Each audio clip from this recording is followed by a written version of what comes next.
Good morning. Good morning.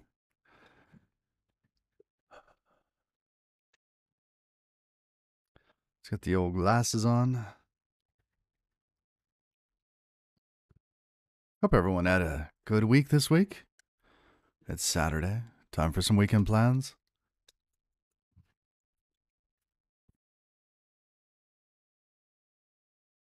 There we go. So, where are we going today? We are going into the land of templates.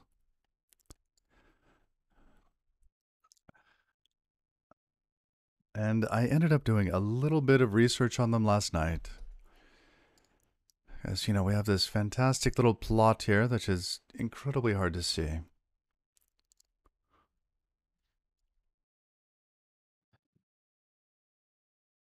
Incredibly hard to see.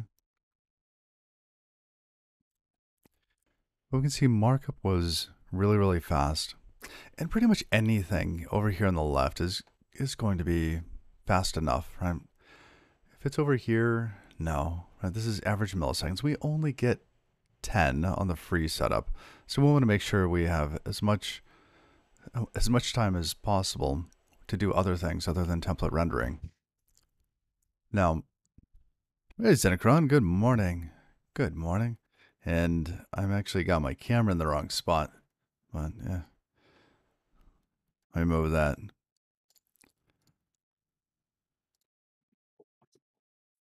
Where are we going? Uh-oh. Wrong button.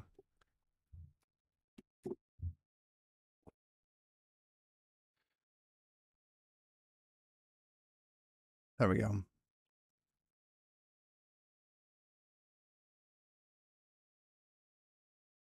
All right.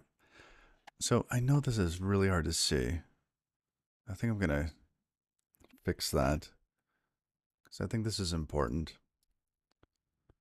Go to settings. Go back to appearance. Let's go light just for this. Hold on a sec.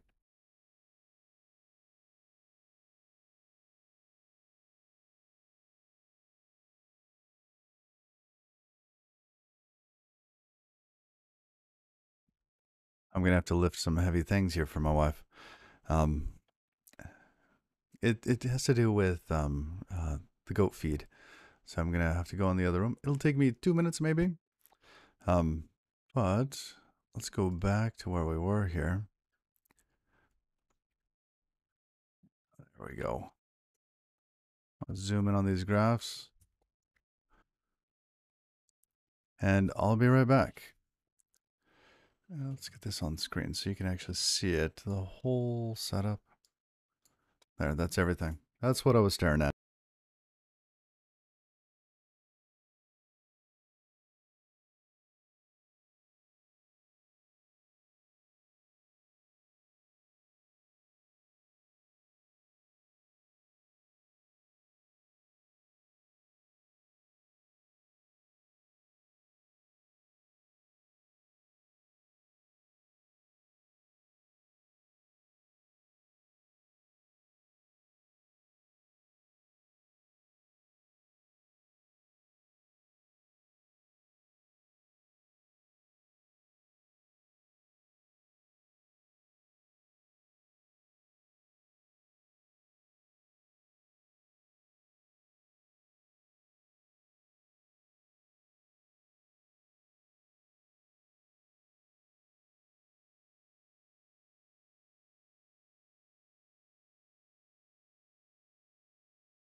All right.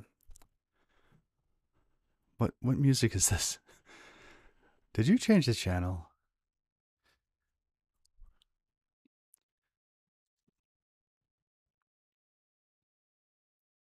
So,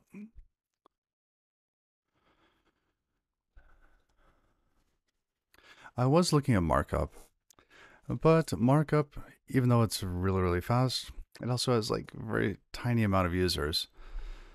So I wanted to use something that had a little bit more community behind it, bugs, etc. Right? Like, what are you gonna want more of the bugs actually fixed, and the needs, right? Because there's other sorts of needs. There's like escaping needs, and unfortunately, mod, which does have a larger community behind it, doesn't have escaping set up.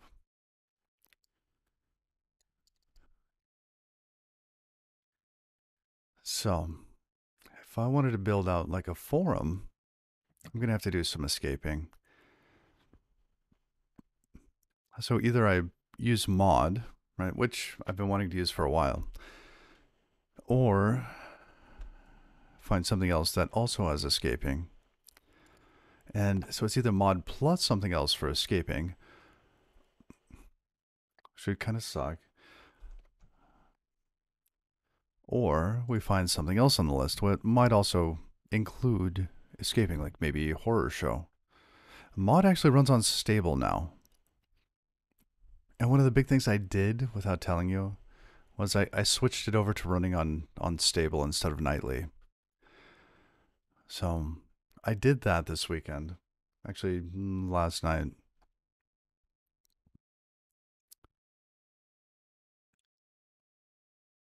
So what else do we have here?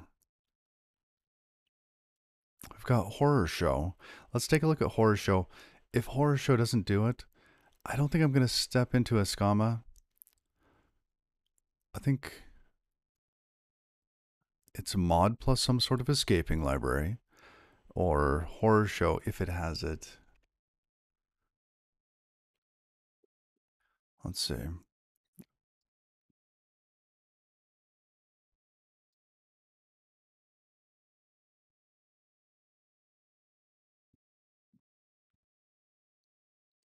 Has no readme. Let's look at the dependents. Who's using it? Lazy format. Okay.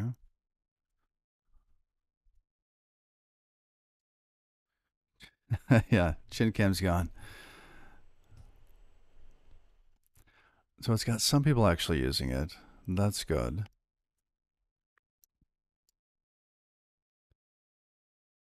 Oh, and check this out. Watch. Go to that repo, but check this out.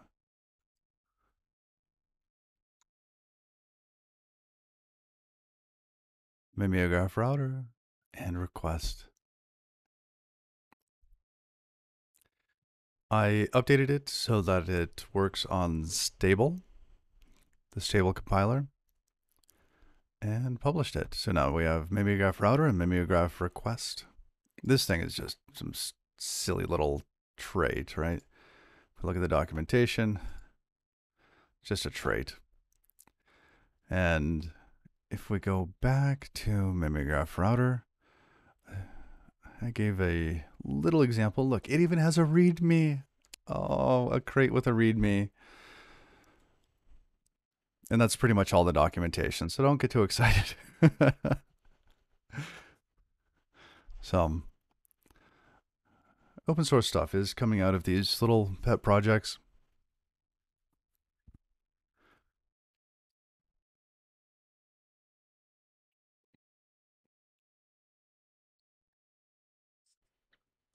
Oh, Telki, thank you for the follow. Thank you, and good morning. So, we are in the WebAssembly and web programming category. And where else? Let's see, nobody's using it, of course. Has some dependencies. If we scroll down to the bottom, we can see all the usage that's going on at this moment. On May 14th, seven downloads. I think that's like the build system, the Rust test system or something. All right. So yeah, it runs on stable, and I had to add a test. It happens to be version 1.1 because it didn't support single slash. So I had to go back and add that. Like, oops. So version 0.1.0 lasted for all of about 20 minutes before 0.1.1 was published. And so that's there. We got mimeograph router and request set up. Oh my goodness. Okay. Let's put that back to the normal zoom level. We could bump it up a little bit. I know it's easier to see on screen if things are larger. I like to view Twitch on a phone, right? This phone. And if things are tiny, it's really hard to follow along on a stream. So we try to keep our bandwidth usage down and our font sizes large. All right.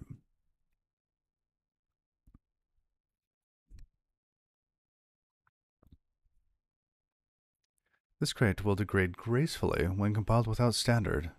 Interesting. Disable the standard feature, even without alloc. Wow. When compiled with alloc, but without standard, template write to IO is not defined. Templates may not emit errors implementing toString, or may only implement errors. I will get this reading thing working. Templates may only emit errors implementing toString, and all such errors are immediately converted to strings. I see.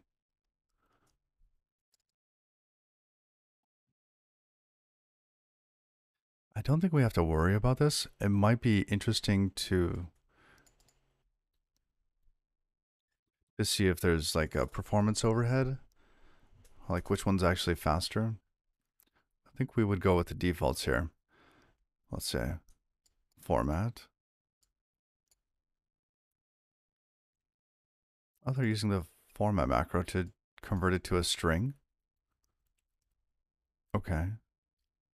That seems a little odd that you would do that. Why not just have this return a string? Or can this, you can give this to something else? Yeah, I wonder what, that probably just implements display, whatever it is.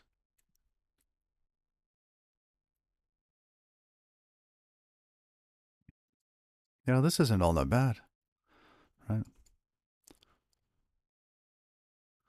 Attributes heading seems pretty clean. Oh yeah. And part of the reason that I want to have the templates as part of the actual code is to reduce the number of requests that we make to the backend.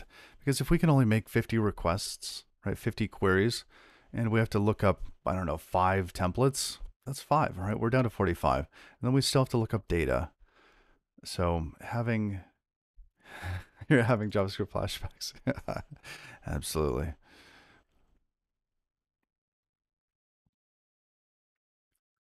But I think most of what we're going to do is it's not going to be heavy on the JavaScript. All right, and then it generates something like this. This is actually fairly nice. All right.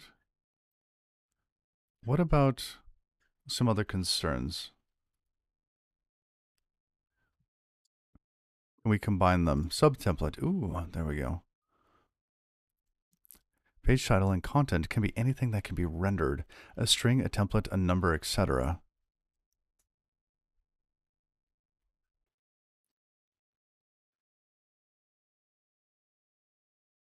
I'll give that one a thumbs up.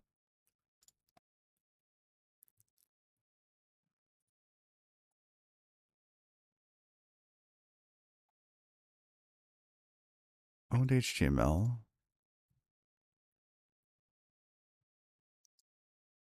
Owned HTML moves the argument into the template. Useful for returning owned movable templates. Oh, interesting.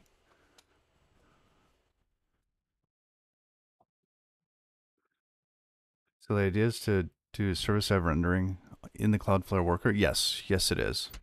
And it's either to do it when a mutation happens, right, when somebody is editing the page, and then we save everything to Cloudflare cache, and then return that with maybe a couple smaller modifications later, or to do it on every request to the worker. At the very beginning, we'll probably not optimize it and use cache, but just render everything as it's returning.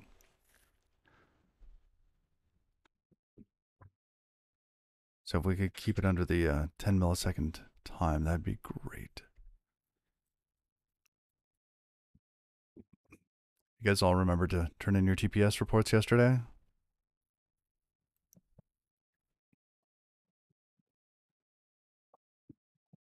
I want to watch that movie again.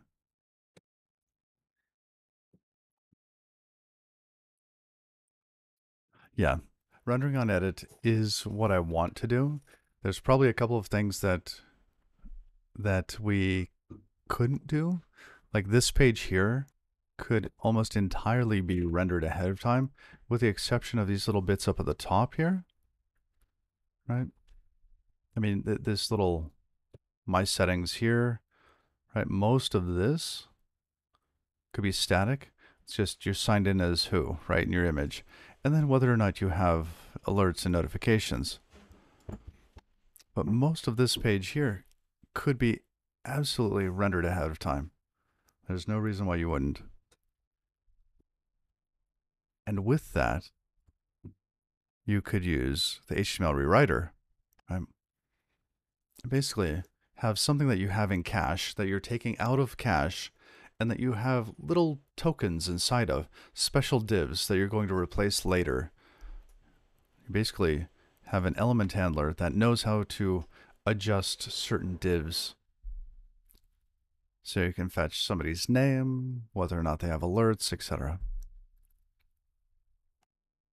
So most of it I want rendered on save, and that's where we're going to try to go.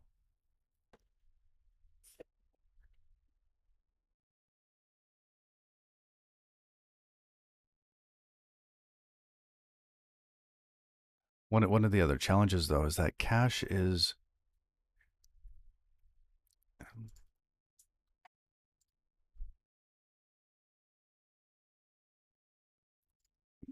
zone specific. So let's say you're in East Coast or West Coast zone, and you write something to the cache. It's not global. See, this individualized zone cache object differs from Cloudflare's global CDN. For details, see how the cache works. So it is possible that somebody might look something up on the East Coast, populate the cache, but then on the West Coast, or they might edit something on the East Coast, and that populates the cache. But then on the West Coast, you don't have anything cached. Somebody looks up the page. It needs to know how to generate the cache for the future. So because of that, because we have to be able to generate the page starting out, we're going to build that out. And saving it to cache and retrieving it from cache is just going to be an optimization.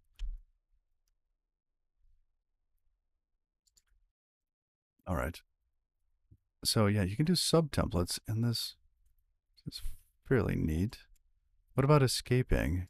Blog. Oh, look at that. Box HTML. Raw. Okay, interesting. What about escaping?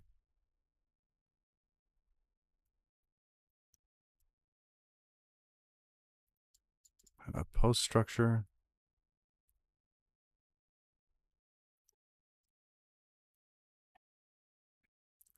Render my blog into iter. Render. Item as a post. We get the title and the posts. We can iterate to render post. That looks sufferable. I think the name's adequate. And what about escaping issues?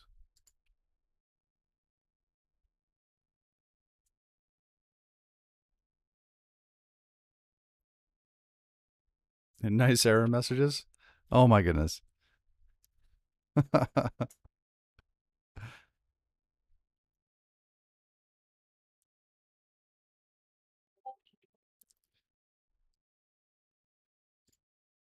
Nice error messages.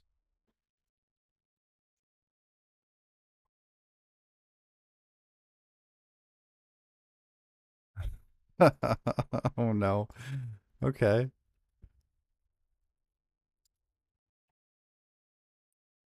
PR welcome. Yeah.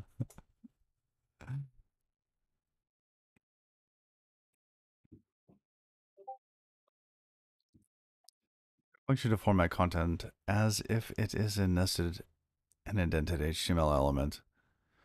I get the following.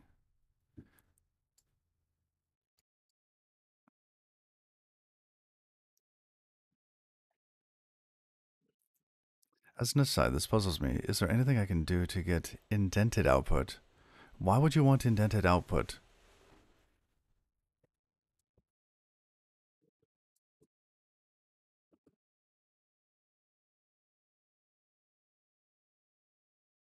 Okay, this is just somebody wanting to add white space, yeah.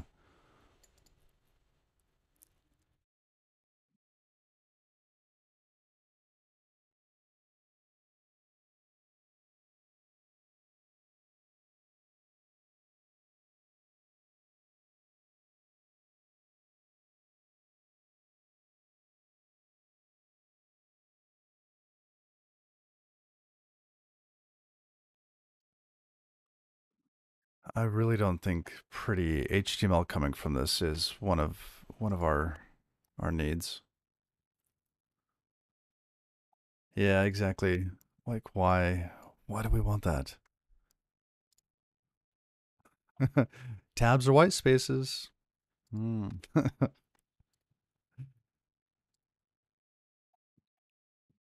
We had an optimization at work because our email templates were gross and had a ton of white space in them. just by just by minifying the HTML, it made email sending like it cut the time in half, and our bill from I forget which email provider it was went down because of it, just by stripping out the white space. All right. Oh, this. Well, so far so good. Let's see, 24 closed. Escaping converts foreign letters to that. Oh, interesting.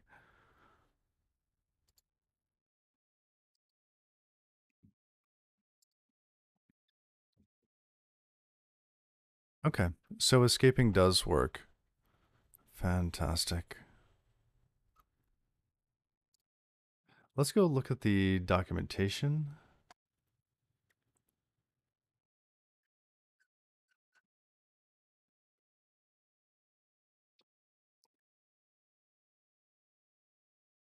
Insert escaped text. Insert raw text. Unescaped. Oh, fantastic. Okay, let's use horror show. The choice has been made.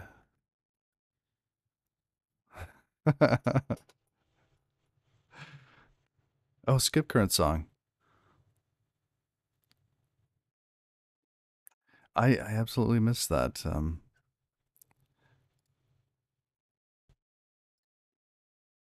Okay, we'll give you your points back. Sorry about that. I missed one.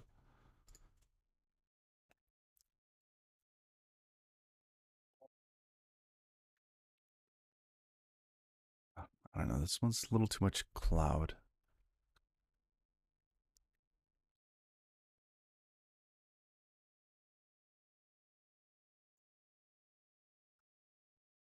Yeah, let's check. Where are we going with this before we add this? Mod, you're out. Sorry, Mod.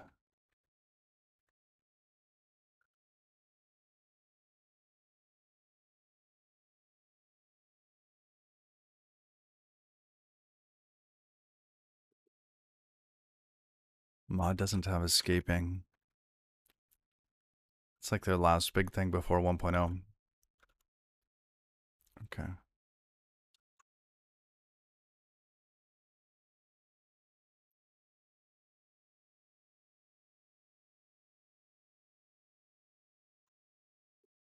This should work. I notice we're unstable now. Great.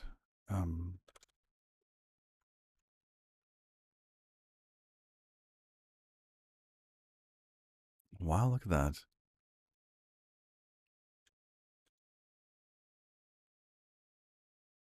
Horror show it is. Oops.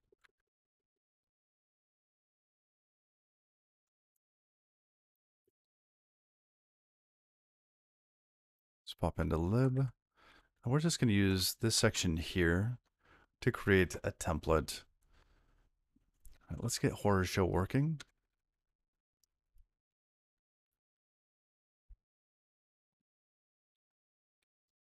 Good morning. The time is listed right here if you're interested in what time it is.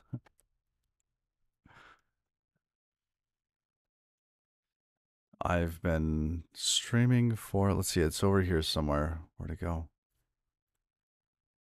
Oh, there it is. 31 minutes.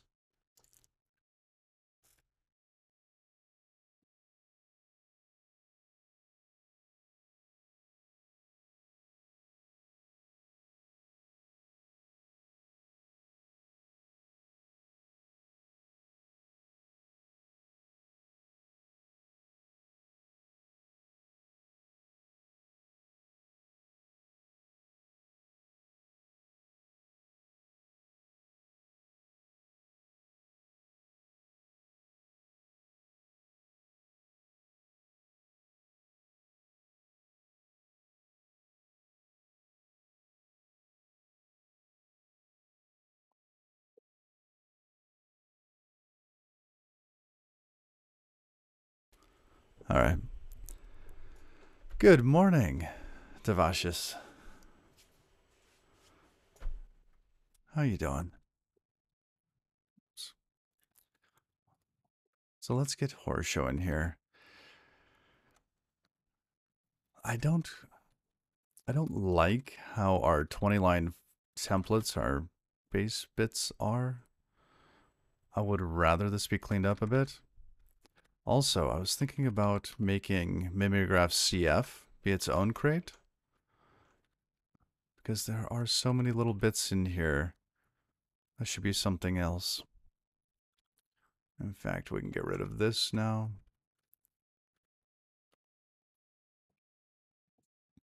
How's my day? It's going all right. Good morning, Commander Thrashton. I've never played the game Rust. No.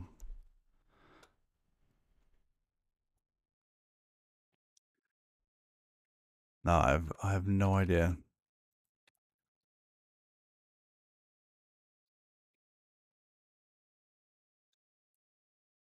It would be nice to be able to have some sort of kind of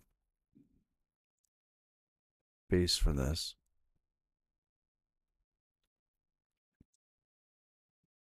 Because this ends up getting owned by the code here. The rest of it, stream, is this actually borrowing it, or does this create something new? Can we drop stream?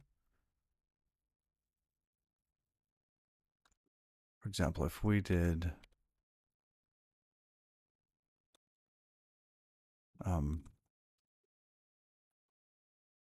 we drop stream there? Because of the way JavaScript works, this might actually work. And that readable, stream.readable is probably returning a brand new object that isn't borrowing anything from this as far as Rust is concerned. Because if we could do that,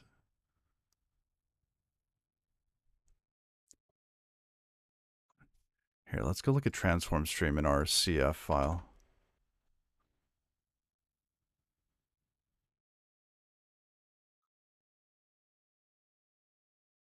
Cargo crates, yeah.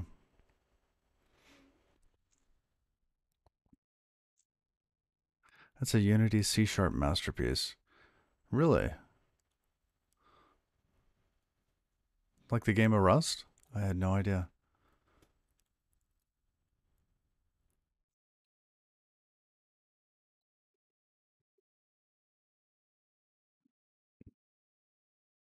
Yeah. I don't think this is just a new thing. So we can drop the first element, which means that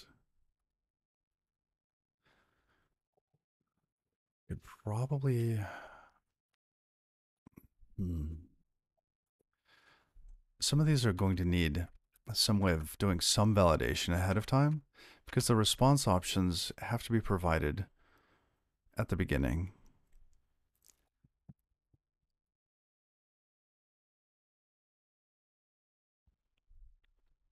But a lot of this could get put behind some sort of function that returns, that takes, say it takes an async writer, that takes some sort of async function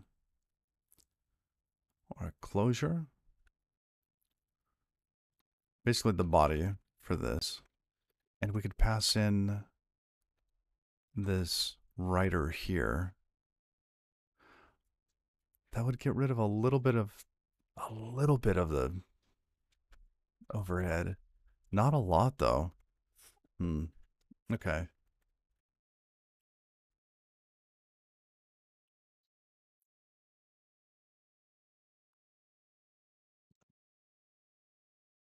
If this was extracted out into its own file, it wouldn't be as bad. There's just, I mean, that compared to this one, which is 90% the same. All right, so HTML, we have horror show now.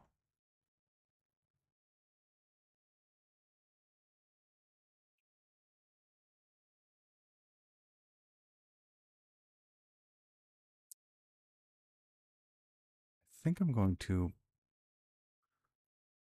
create like a source templates directory.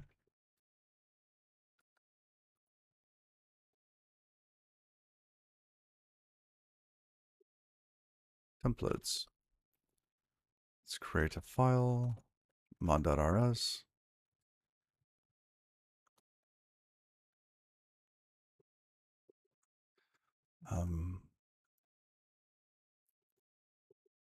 Then we could have something like the base page, right?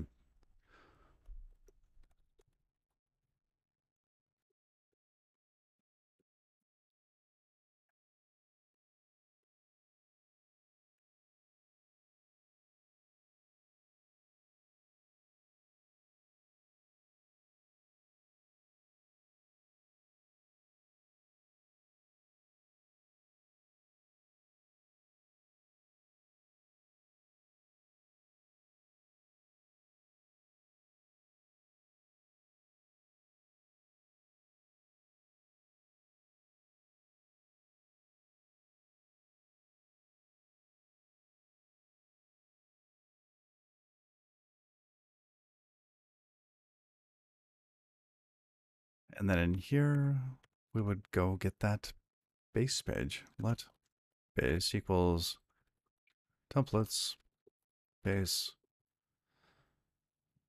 Then maybe we have a function inside of there called render. And we give it the stuff that it needs, right?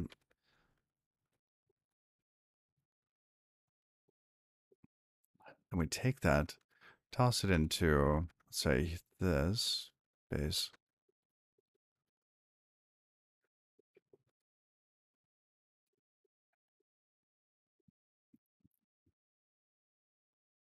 Good morning, and thank you for the follow.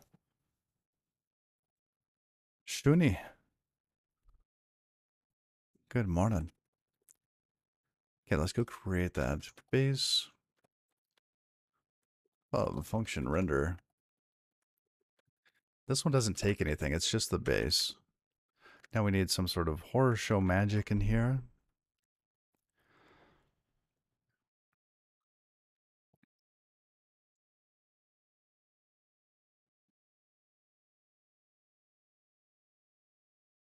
Okay, where? Inside an HTML template, the following expressions are valid. Some tag, insert a tag, some tag. Oh, see, it's got a semicolon at the end. Some tag with attributes and a semicolon. Insert a tag, some tag with the specified attributes. And they must implement render once. Already implemented on a couple of values, okay? Some tag can omit the value. Oh, if you just need something on there. So it's not attribute equals expression. It's fine. You can optionally include an attribute. Interesting. Interesting. Okay, that's useful. Because we can pass in something that's an option or pass in something that's a Boolean and turn this thing on and off. That's nice. What else do we have? Sum tag.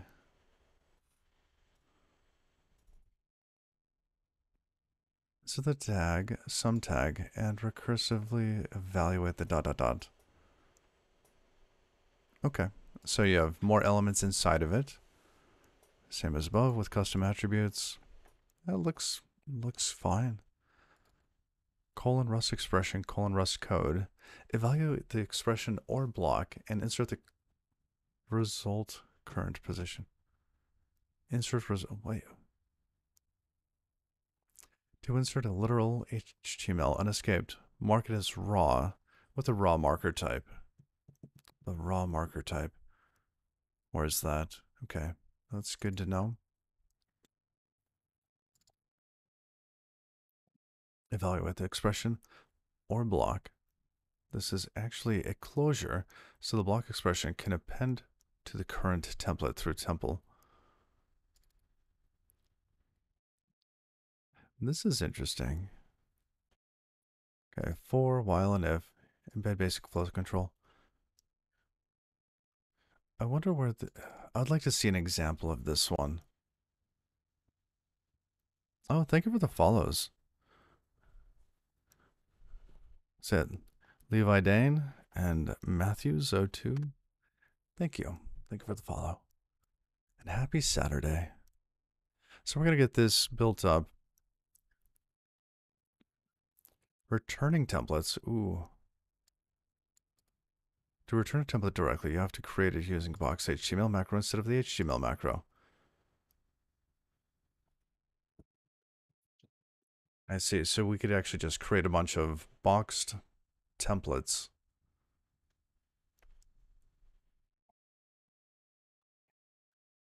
All right, let's try to avoid the box for the moment. Consume the environment. So it takes us something T. Mutate the environment. Counter. Oh, and here's the closure. And borrow the environment.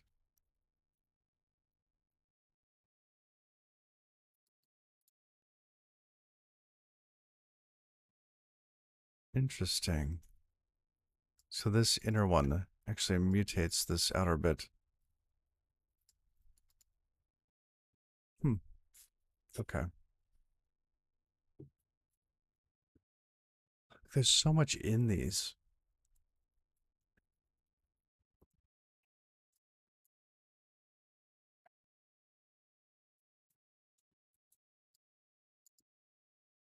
What was the syntax with the colon? Colon name? Oh, Rust expression. Okay. Evaluate the expression or block and insert the result at the current position. That gets me not having the at to insert in literal HTML. Okay. Okay, so that's how we add our content. Cool. Let's get that going. And I think they had some basics, right?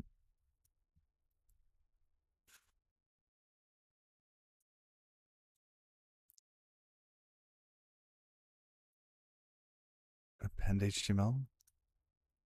Don't call this manually. Okay, fine. Create a new owned HTML template. HTML template. Okay.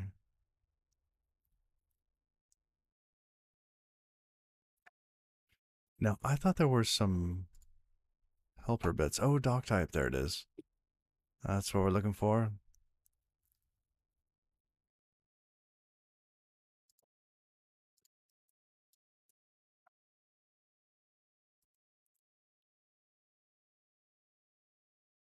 Cool. Well,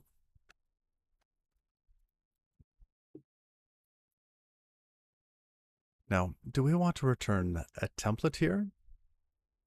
Or do we want to return text in HTML? For the base template, we probably want to return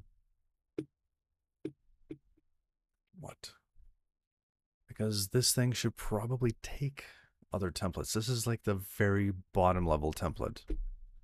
So we're likely going to be injecting stuff into this, either by doing an HTML rewrite, Cloudflare's little service.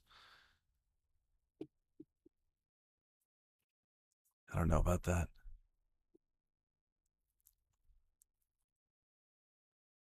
Because we're going to be getting data back at different times. And collecting all of this, it's going to increase the amount of memory that we use. If we can keep that low, it keeps our costs down too.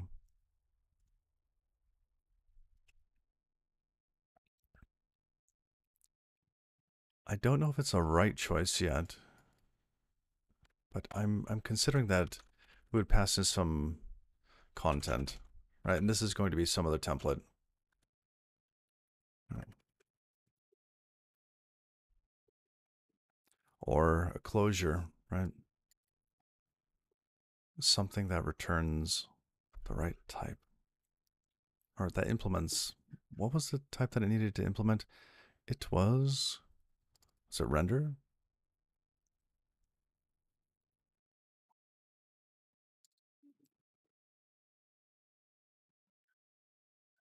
Escaping, returning templates.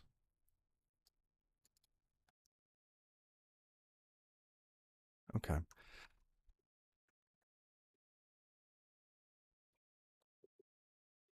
We'll do that in a moment. Let's just go ahead and return the string here. So we need horror show. Where's your prelude? I thought you had a prelude that we were supposed to use.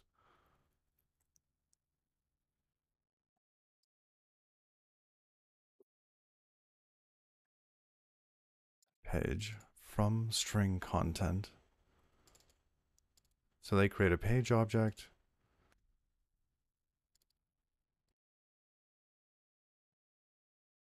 Render once.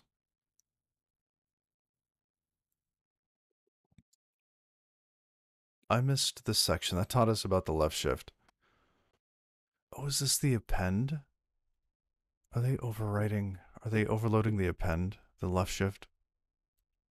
Ooh, interesting. So there's a template buffer and you can append to that.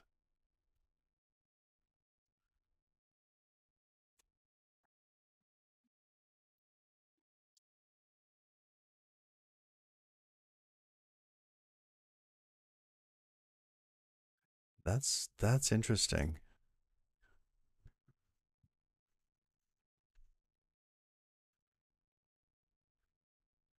I like the idea of implementing that.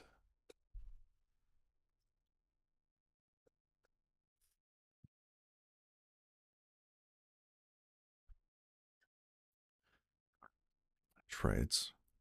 Render. Something that can be rendered by reference.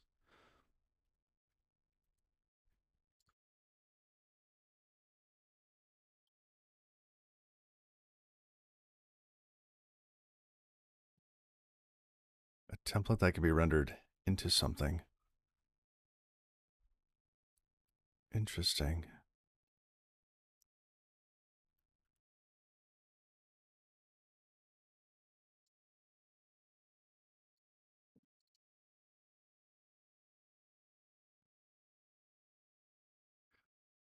All right. Well, actually, I like this idea a lot more. Being able to give this child pieces, right?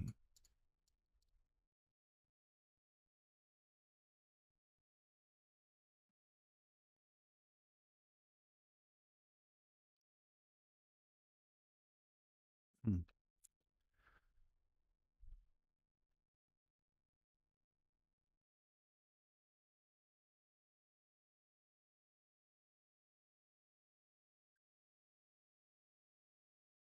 And I like that they're using render once, because then this HTML, if this was HTML owned or HTML box, you could transfer the ownership of these values into this and not have to worry about borrowing. That's nice. And given that most of our data is going to be coming from JavaScript land, most of it is going to be owned. So we'll get back owned values that we can store into these types of objects, implement some sort of render on them. Okay. I think this is going to work. This is good. This is nice.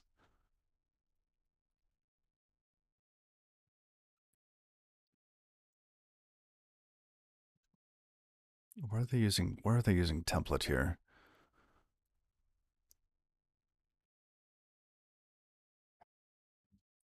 You spot the template? I don't see template.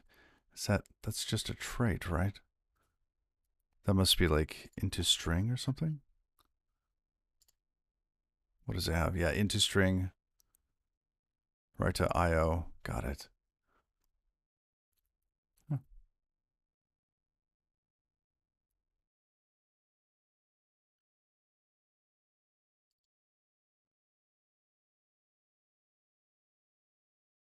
Okay. So let's have a page object. Pub struct page. And title works, right? Probably going to have a couple other things for title, for the page, right? Metadata. I could see pages wanting to have metadata associated with them. But for now, title, string of what else? Content, right? The body. I mean, should we mirror kind of the DOM structure? Should this be document?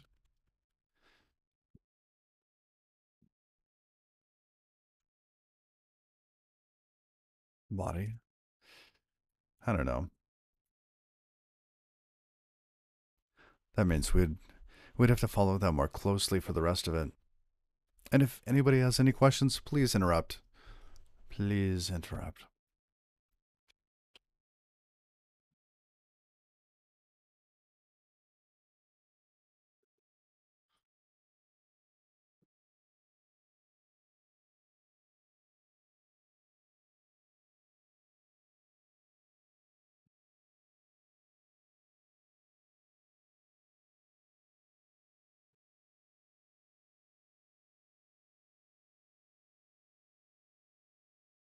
Now let's impl. Let's go back. I like this example here. Rendering once for this,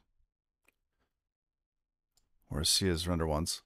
Now, are these what's the relationship between render box can be rendered once out of a box? Box implies it's owning something. This one could be rendered by mutable reference, so it could be rendered more than once. Good morning, Artelot.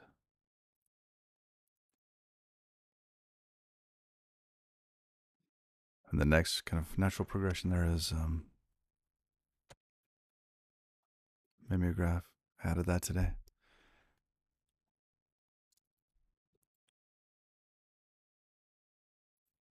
So you can actually mutate self as you render it. Meaning you could say, oh, this is the first comment, this is the second comment, this is the third one.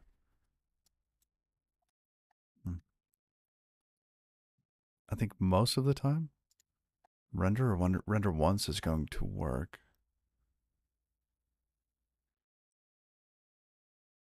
Something that can be rendered by reference.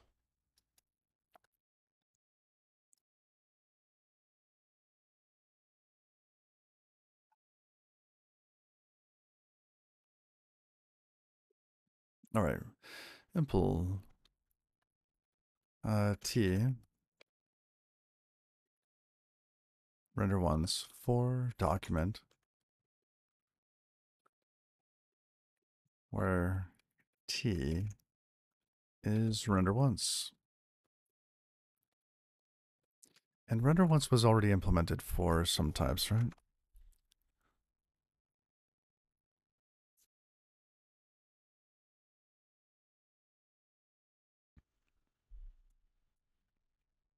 Okay, it's implemented on, wow, all of these foreign types. Oh, that's fantastic.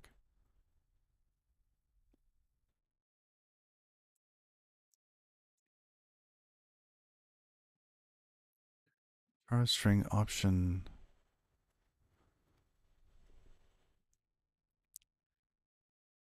I want to see what this looks like for string. Template right. See, we could implement this for some of the JS values. Oh, and thank you for the follow. Art a lot.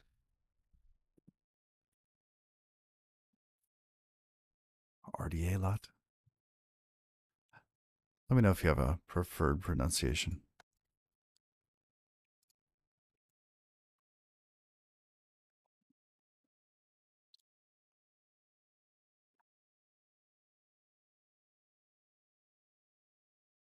It's interesting that they've implemented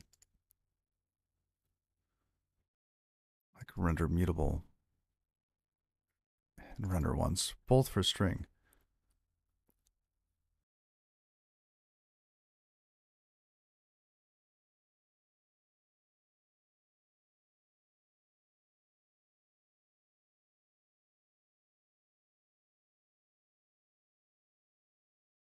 All right, so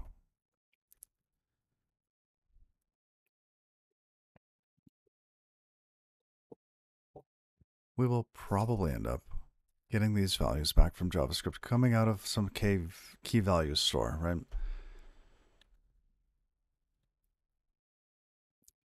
And in those,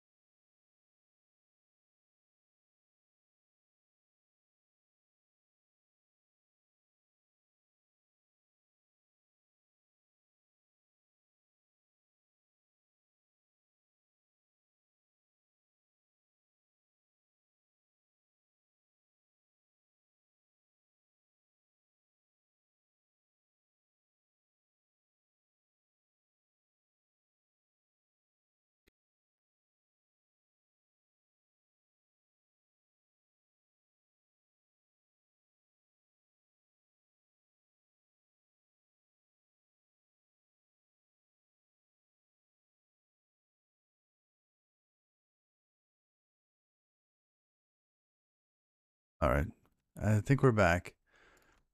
And let's see, what happened there? Let's check our stats. It wasn't this long ago, was it? It was, I mean, 5 minutes? No.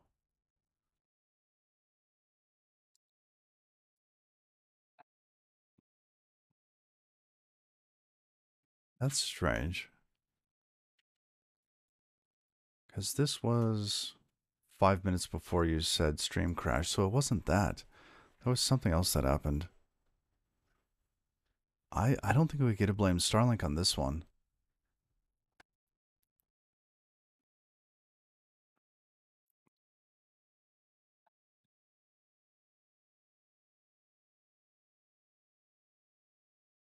Here, let's bring this back up here today.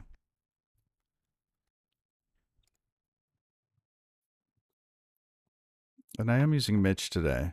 That's why I didn't reconnect, because it had a little trouble coming back through Mitch. Because Mitch didn't restart itself. I should probably change Mitch to do, not Mitch, Stitch. Just as an aside, we created a little tool that I call Stitch. Where'd you go, Stitch?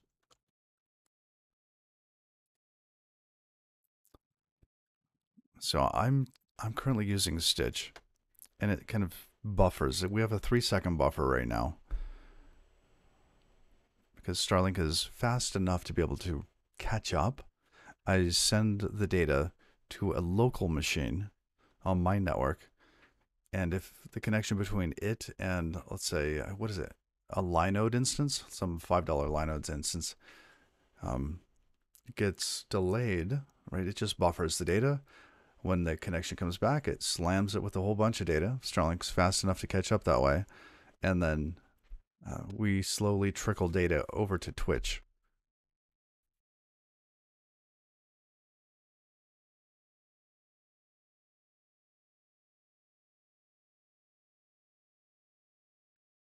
All right.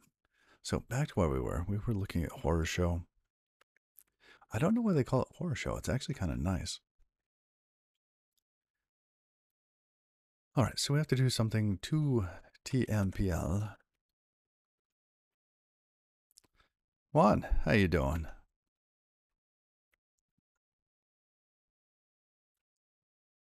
Oops, let's put that back. Come back over here. So we see render once has a number of instances.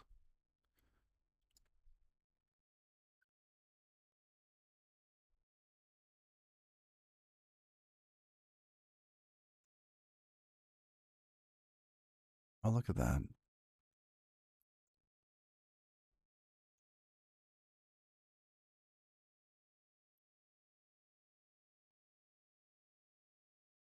I do like the curly braces better too. So we have HTML. Now inside of that, we have to give it content.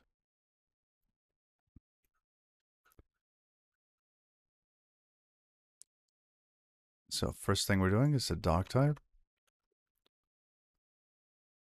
And it's going to be very similar to this, actually. Copy all that for a moment. We have some curly braces to clean up. 1, 2 of those. And because we're inside of a macro, we lose all of our formatting.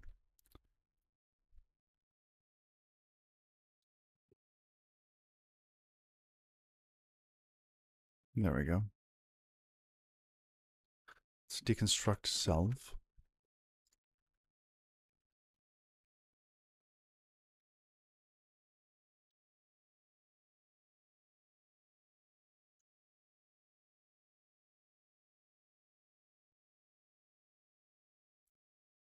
And body.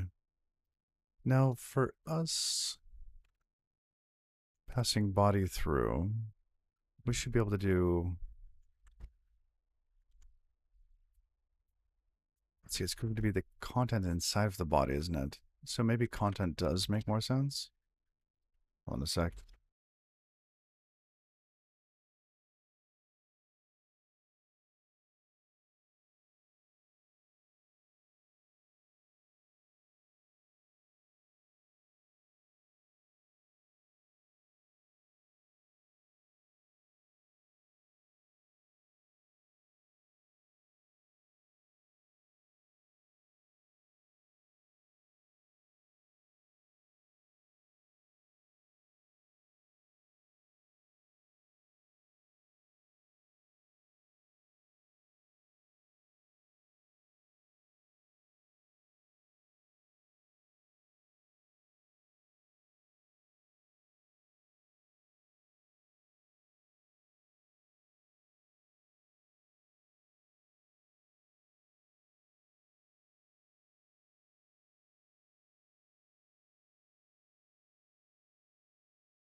All right.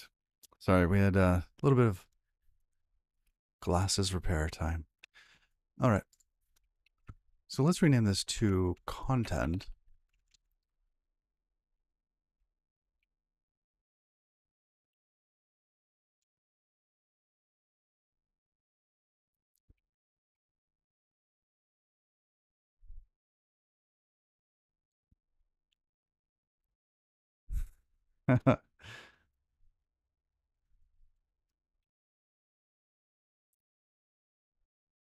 Import that. There we go. And then here, content.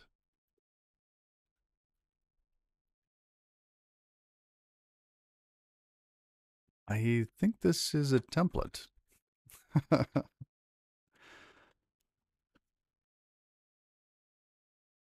our document. Now we can render that once. We can pass something into it. There we go. Okay, now how do we use this? Let's come back into lib. And instead of this, this is, I mean, the name's now incorrect, right? We're using base, but it's not really base. This is more document or where we're going to use this HTML style, like inspired name for this. I don't know.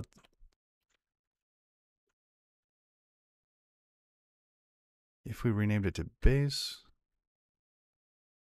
and what's a better name for this? Anybody have a better name? This is like the container that the template that all other templates get stuffed inside of.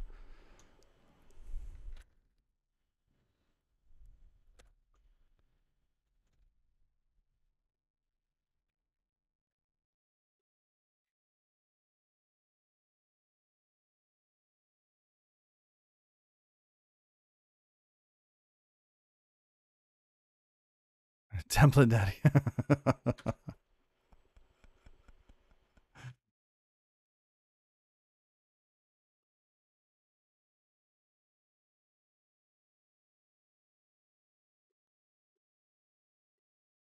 And we need some sort of content.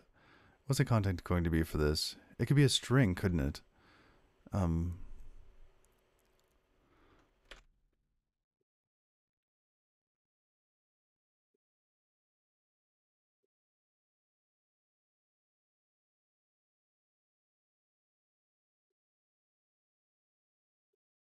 render once is implemented for that, so it should work. Container parent, base, yeah, okay.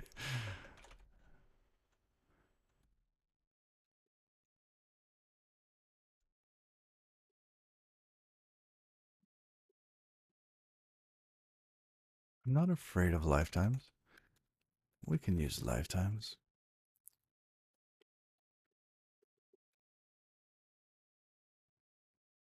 The question is, later will I want this to own it or not? Cow's nice for that. We saw that the other day.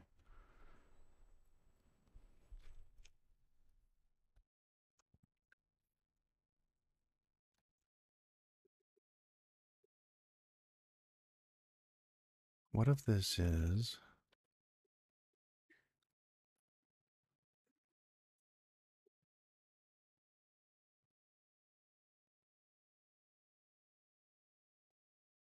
We would have to give this some sort of lifetime. Here. What?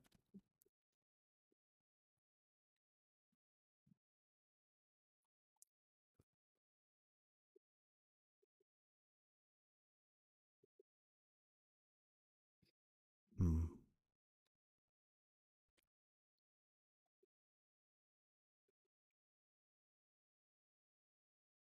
Is render implemented for that though? Render once.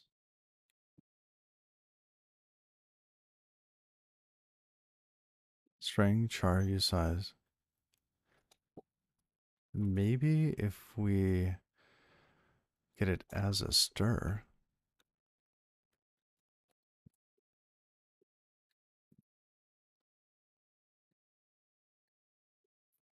Yeah. Cow render once, not satisfied.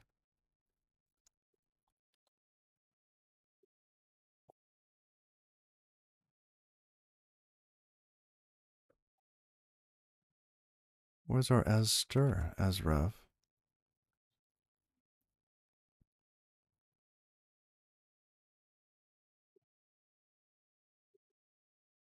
There we go. So we could do that. Then you could use either kind. Or we could do, I don't know, this potentially avoids an allocation. As long as the data that is creating this is in scope.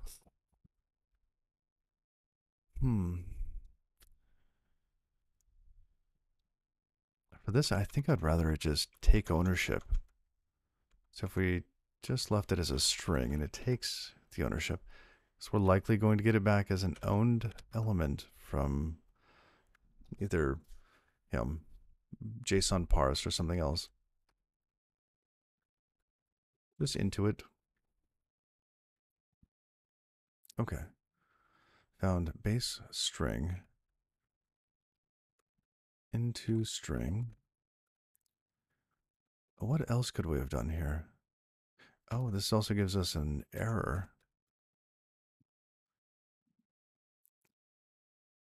Expected stir found string. Okay, what else do we have on template that we can call? I know we could do this. Template. Write to string. So we could write it into a string. Write to format and write to IO. This one I think is very interesting.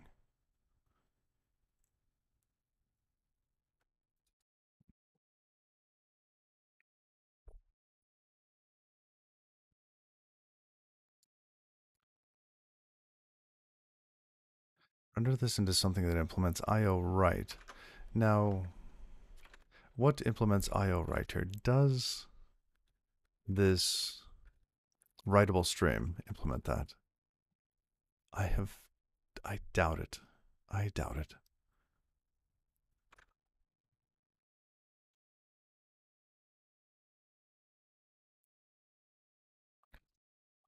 This writable stream here is actually something that we get back from Cloudflare, so it's a JavaScript object. Where is this? So let's go look at transform stream. We'll inspect the return types, see if we can use that.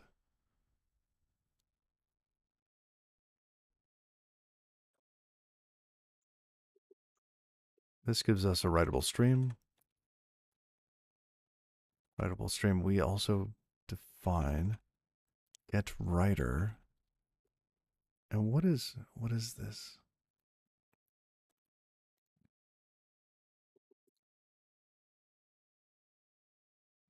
We can write this uint array to it.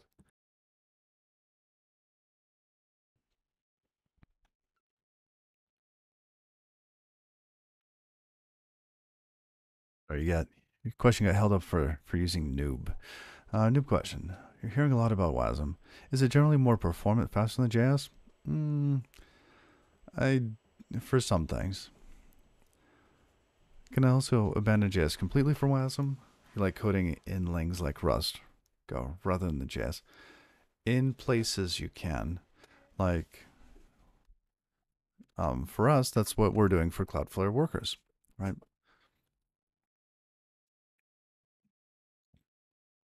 Cloudflare workers let you run JavaScript or WASM on their edge network.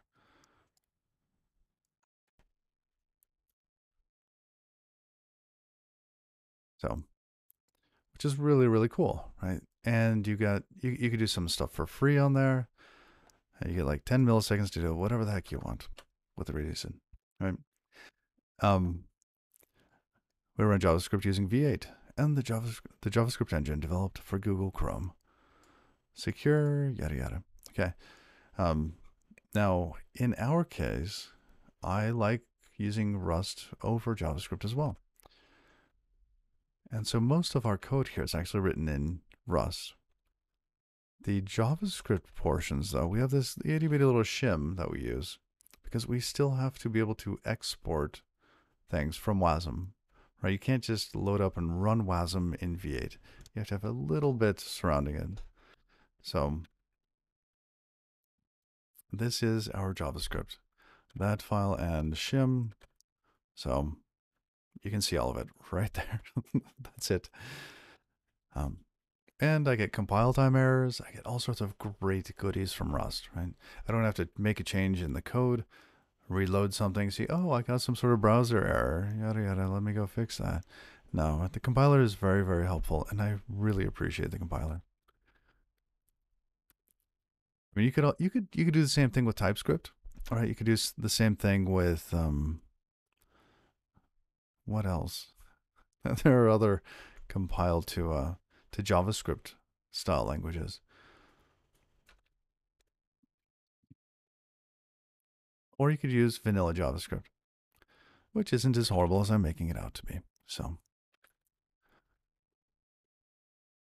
that's what I do every day for my day job. So um, I don't mind it, but it doesn't look like.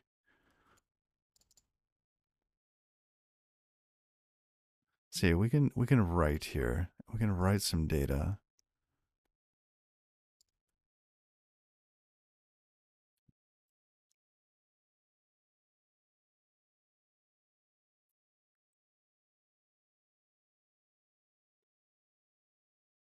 But we're using a text encoder.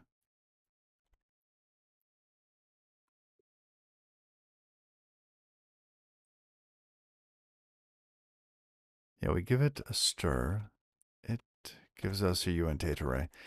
This here, I think we just chose a type that would work.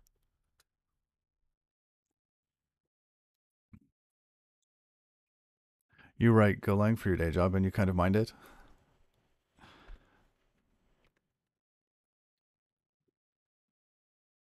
So are you just interested in Rust, or are you learning Rust as well? I've been learning Rust on this channel. This is like the whole reason I started this stream was to learn Rust. And it's been a really good journey. The Rust community has been fantastic, very, very helpful. I mean, so much so I've actually done the majority of my open source contributions because the community is so welcoming.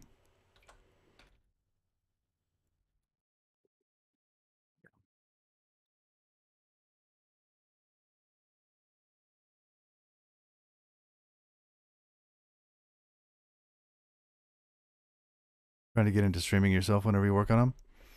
Very cool.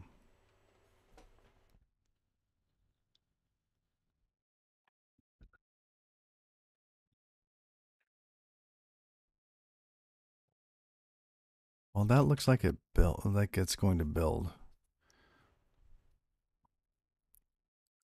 Let's see what it does. Okay, so that was for the home route, the slash route. It says this is a page. Oh, and look at the title. Oh dear, oh my. That actually worked. And let's look at the page source. Oh, fantastic.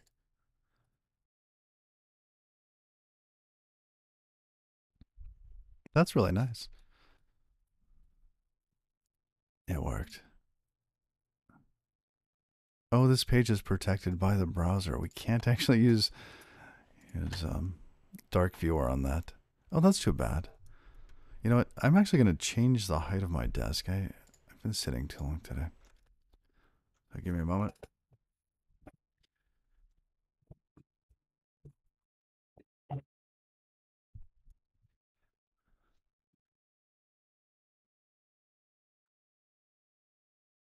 Uh, Wait, where was the auto mod thing? Like, is that one of our allowed words?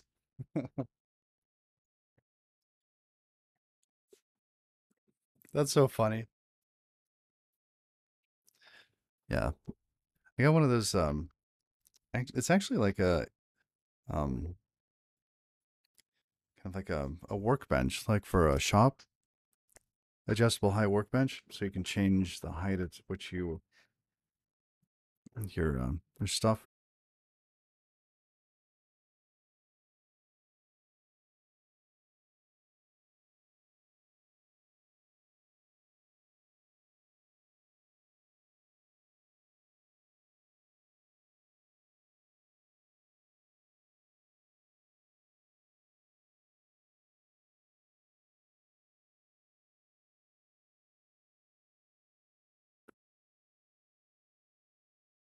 Interesting. I got a connection reset by peer.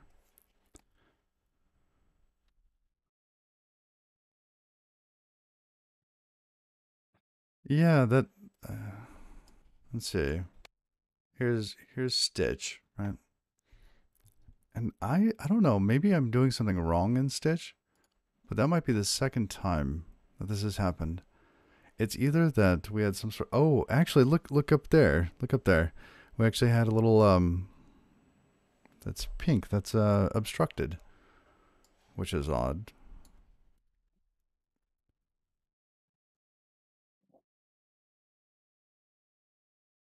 Reload.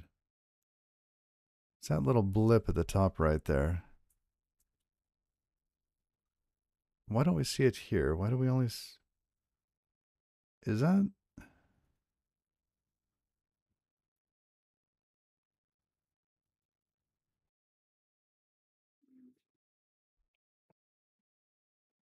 Why are we seeing different data?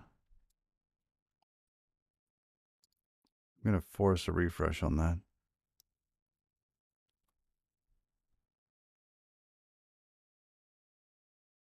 Properties.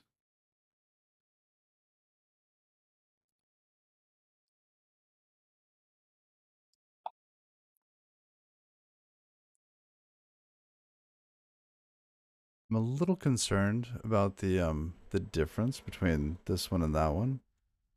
I mean, it looks like that one's moving. That's strange.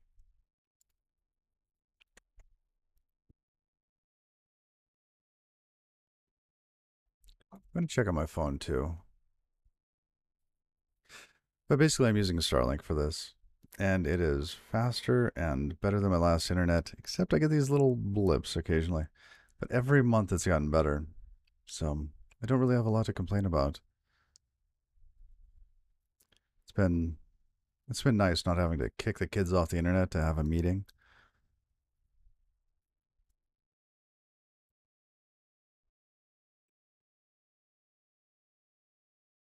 Yeah, it's taking a while to load here. Network. There we go. Stats. Okay, my phone sees the same thing you guys are seeing.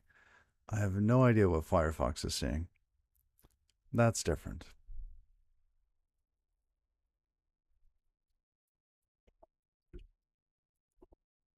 What if I adjust its size? Who knows?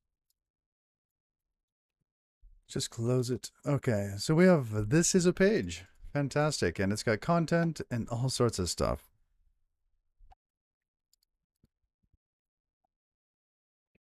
No.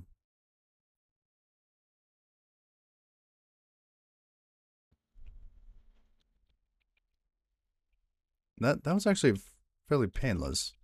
Um, we get the base template. We toss the inner template into it, and that was it, right? So if we were to make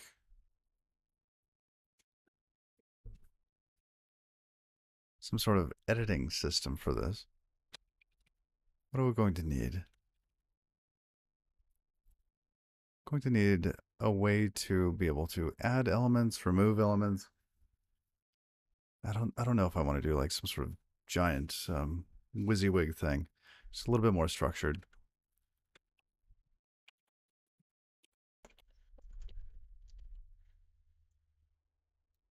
As if I remember correctly, they have different components.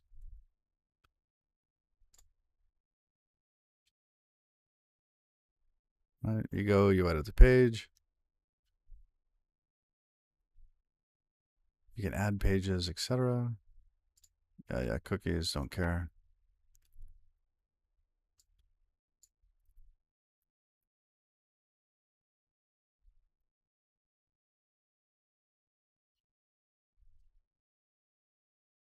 All right.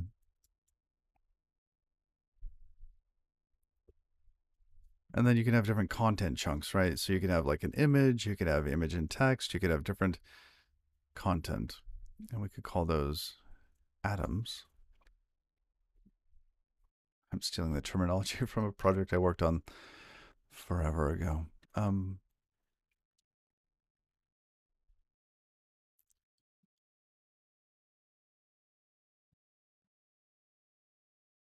We have to keep it less than 50 requests. How are we going to do that? We need to have, oh, what?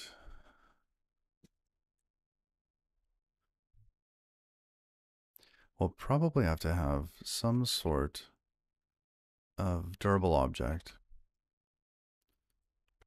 So if we go back to, oh, actually, I am a little curious. We're going to take a quick side trip. I want to see what the time was on those requests.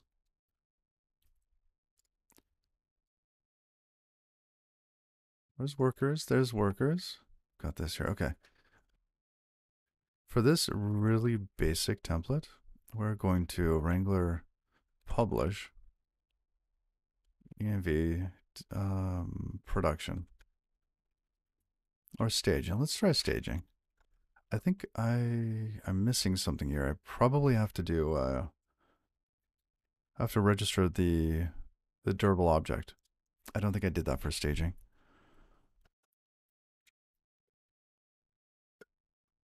What's Wrangler? Wrangler is a tool by Cloudflare. It's used for interacting with Cloudflare workers. Yep. There we go.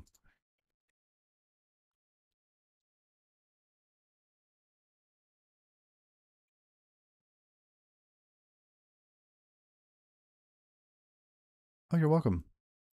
And please, if you have questions like that, or just general questions, please ask. I don't mean this to be a monologue stream. So we got that durable object registered. Now we're going to publish the code to the worker for that environment. And now everybody can go here. So that should work. And if you go there, we'll be able to get some graphs in Cloudflare. Wow, that seemed really fast. Network. Reload. I want to see the timing on this.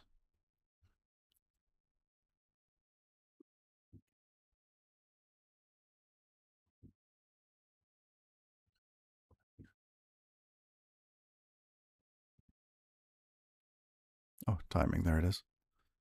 55 milliseconds round trip for me. That's pretty good.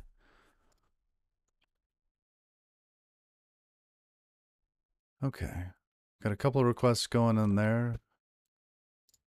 Now we should be able to go back to Cloudflare and see how long it's taking. So we'll go into managed workers and we should be able to look at staging. Here, median CPU time is 3 milliseconds. Loaded pretty fast for you too. Yeah, that's it's a worker. It's everywhere. So it's on all of Cloudflare's edge network, which is fantastic. And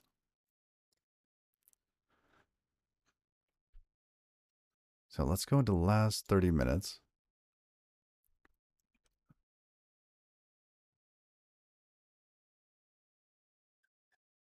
I'm guessing that the initial hit is going to be slowest.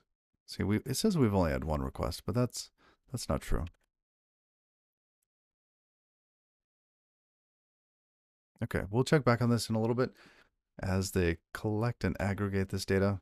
I'm guessing that this first little bit of data here is due to it getting propagated. Like we should have a little bit more. 15 bytes. That's not a lot.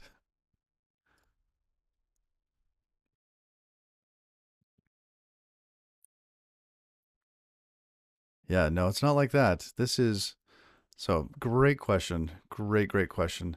Um, so if we go to getting started, no, it's not going to be in here. Let's go back up to Cloudflare docs. see, that's developers. I want to go to cloudflare.com because they do have. Come on, where's your pretty little. Where's your pretty page? I'm missing all my images.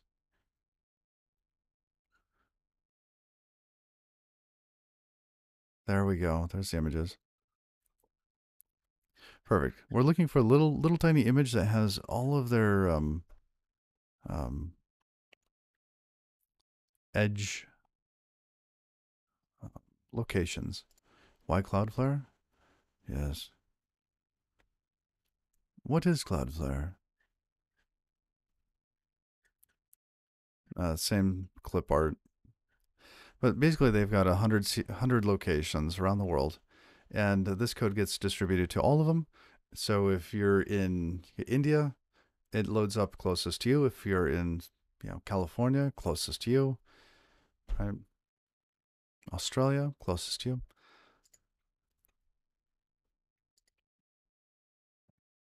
So that's part of the reason why we're doing this, because their key value store gets propagated around the globe with about a 1 minute delay, which is really great for data propagation around the world.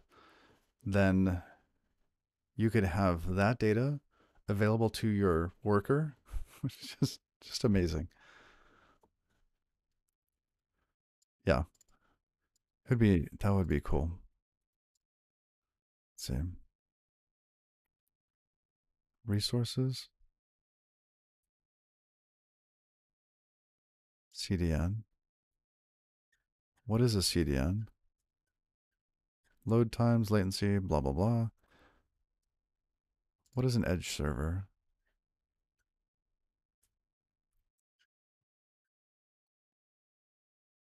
Yeah, I'm looking for a specific picture. Um, that's all right. Hey, good morning. How you doing? Ghostly tuna.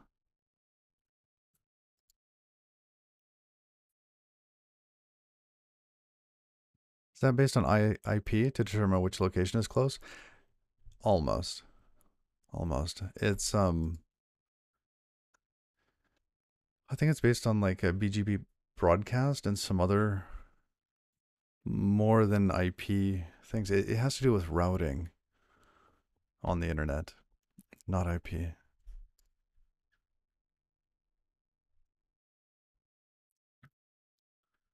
What is this song?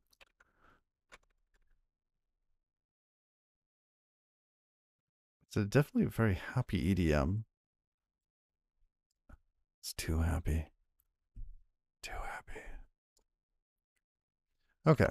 So coming back to the code.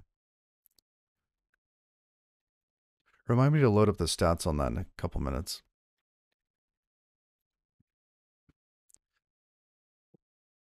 But let's say that we had something in here that we wanted to change up.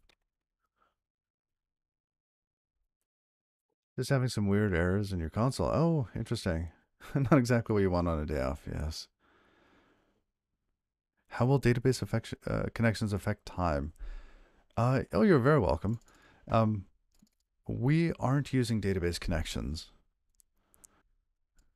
We're not using a database. Well, we're not using like Postgres or MySQL or anything like that. We're using a key value store.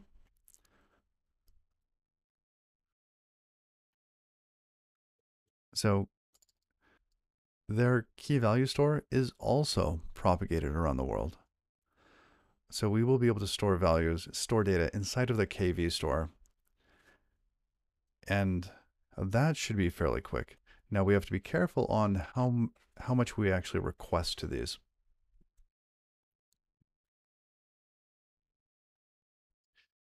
We could use a DB in a case like this, but we'd have to actually send a request off their network. So we could connect to like Google Cloud or something else, right? You could connect to DigitalOcean if you really wanted to, but you're not going to have, I don't know, it doesn't seem like it's really made for that, because all of these edge workers would then be able to make a connection.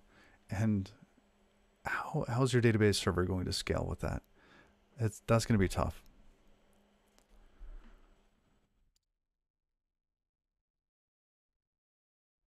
Yeah, so they have KV. They also have cache.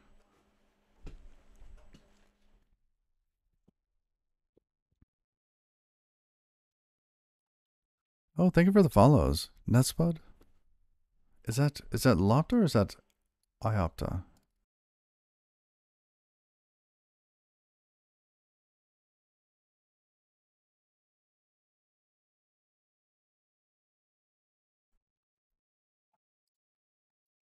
You'd have to make sure that you would scale all over the globe, as these workers do. Yes. Lopta. Well, good morning, Lopta. Sorry, my font on the browser is hard to see from here. Well, thank you. And happy Saturday. Yeah, basically we're going to try to just use Cloudflare exclusively. So using their workers, their key value store, using their cache, durable objects, HTML rewriter probably. We might get into WebSockets. I don't think we will, but that's also a possibility.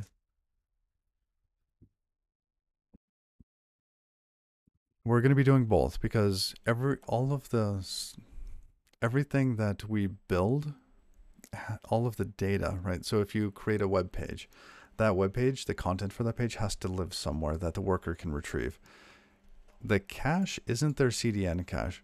This is a local cache for their zone. So if we do a couple of things that are CPU intense, like maybe generating the HTML for a page, we could then store that in the cache, right? That's going to be local to the zone. We would have to store everything that needs to persist around the globe into their KV store. And we can then use that value, the data inside of the KV store, to produce something that then lives in the local cache.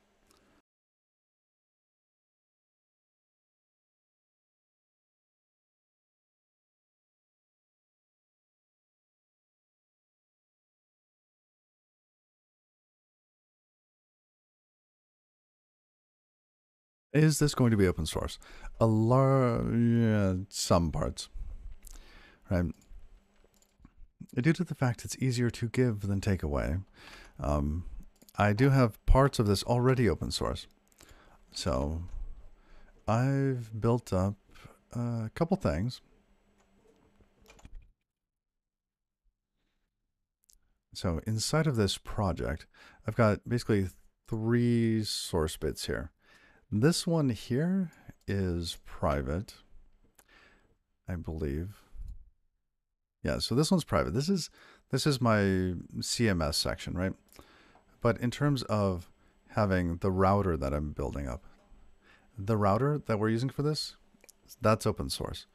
We built that so that it would work with WASM, so that it would work on Cloudflare, so that it would be small. We also have, we've created, where did it go? It was in here just a bit ago. This here is a snippet of it. This is basically my, I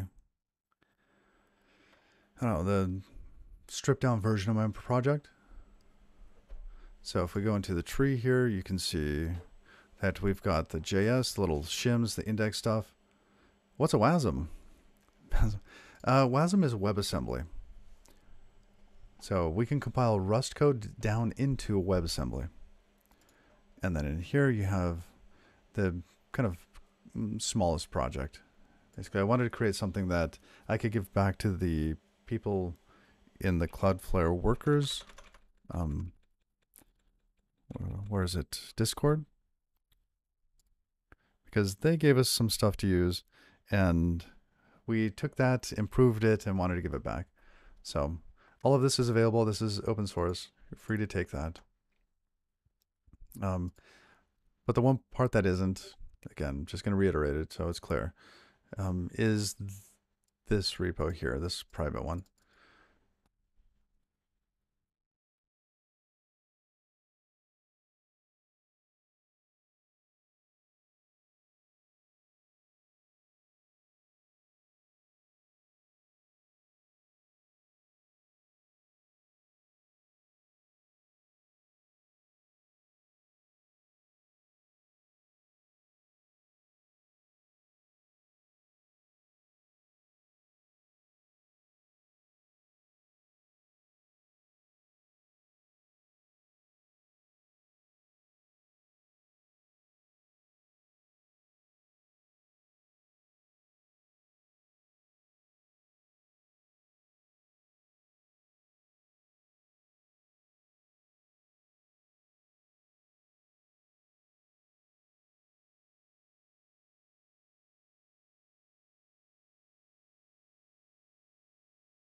Thank you for that.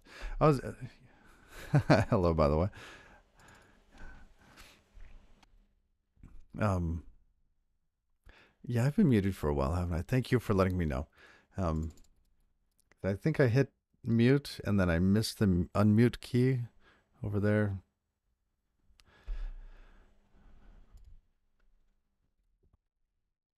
I've got to get one of those press to mute things.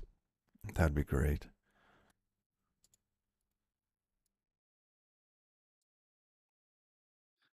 All right. So I'm surprised that added so much.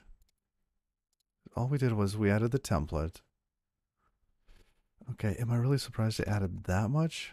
I am surprised. So we added base. This should not be 10 kilobytes worth. We could try to see if any of the feature flags would make this smaller.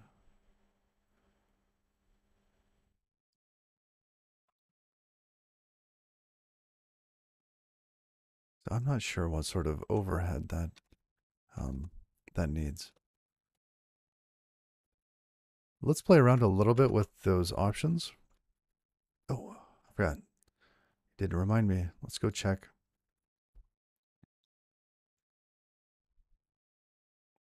Oh, 0.8. Goodness, look at that. Median CPU time. We've got lots of time to do other stuff. Fantastic. And thank you for the follow.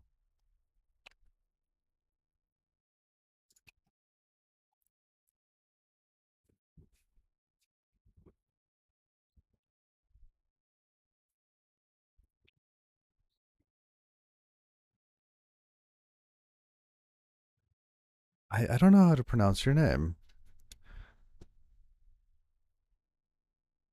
I am Swag Supreme. Good morning.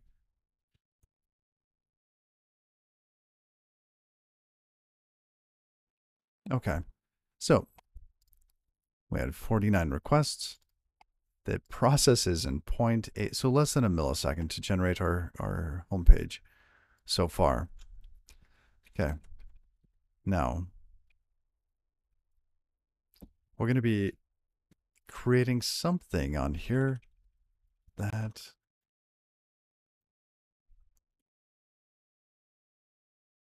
essentially we want to be able to generate a page that we store in cache, right? So after we do this and we get the page content, right? So maybe we store this into a variable.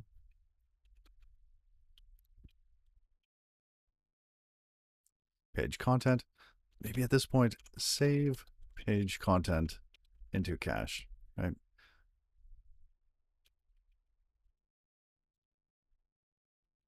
And then we would have to check up here, check if it's in cache. If it's not in cache, we generate it and then use the HTML rewriter to swap out the pieces that are dynamic. You get push force. You should probably use force with lease.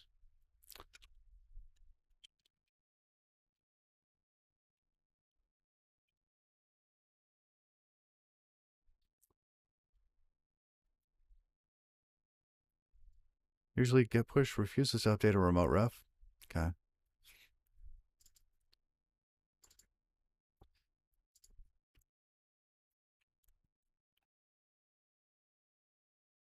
We'll protect the remote refs that are going to be updated by requiring their current value to be the same as the remote tracking branch we have for them. So if there's been a change, you won't obliterate them.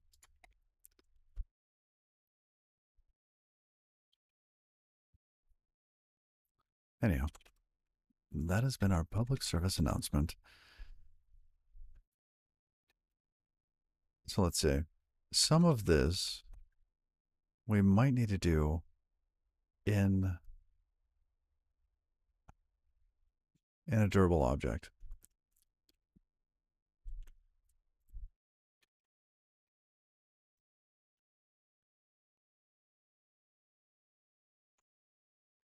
How do we know what how to build this. I think we should probably start interacting with the KV store here, right? Because we're going to need these pieces for the page stored somewhere.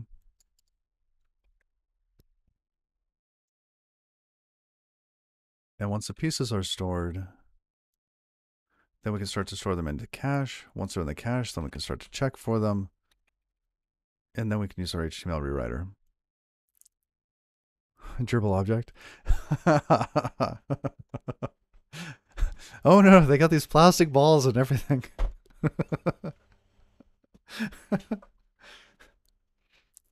They're fuzzy. You have to take care of them and love them.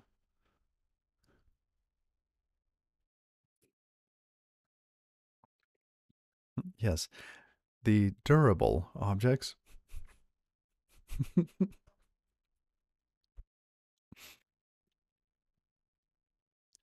Oh, that's funny.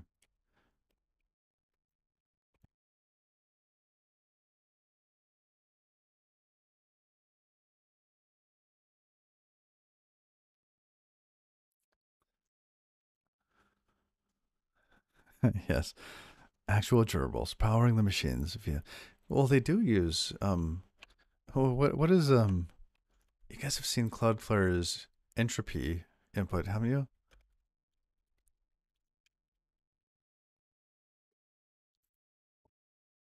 Because they do so much HTTPS, they need entropy.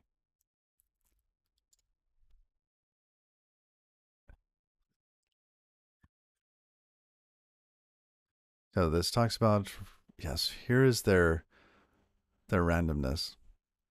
They use lava lamps and cameras looking at the lava lamps to generate entropy.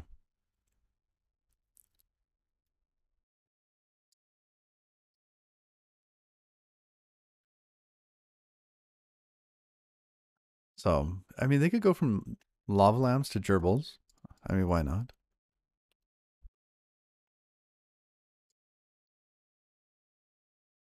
Can you imagine how much heat that generates? Ugh.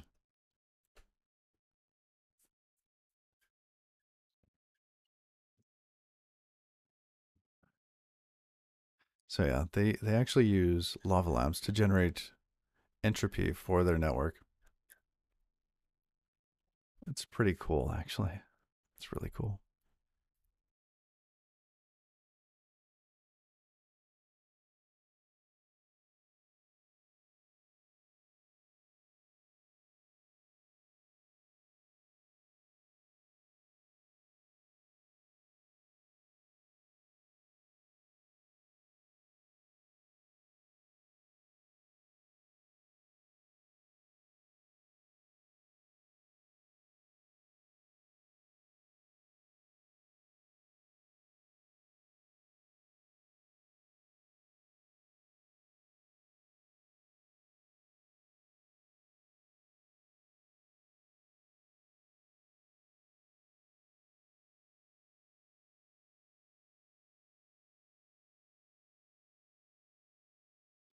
Darn it, I did it again. Yes, they probably are exhausted, burnt out, arm. All right, good, good, good. So we've got a couple things in here that we need to wire up. Some sort of KV store, right? We need to store some data in KV, probably related to the page. Now, remember, we need to have fewer than 50 requests to KV in a request.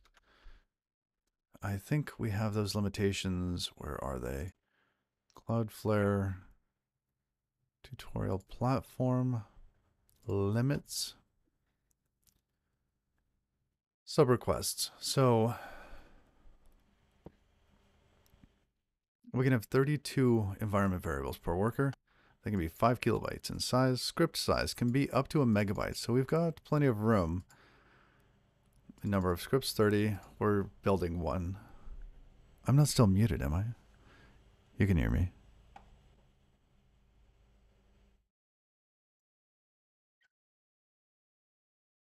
All right.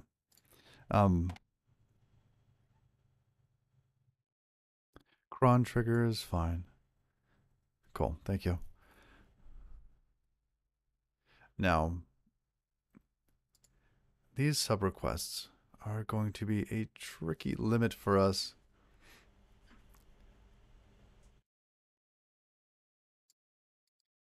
Reads and writes per day. So when we get a request for the homepage, I want to try to store as much information about the homepage in that one element as possible. Yeah, doesn't understand what I'm saying. Sometimes I talk too fast, and sometimes I mumble. So let me know. I think part of it is because I like to listen to podcasts and audiobooks on like 1.5, 1 3/4 speed, sometimes 2x speed. Hold on a sec.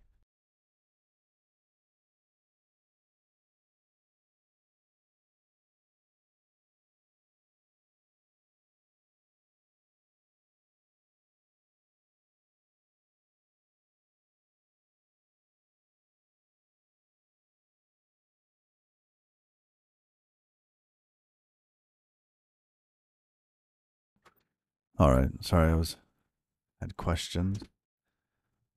Lack context. Get the vague idea I'm building some sort of web application. Yes. We're building a builder. So,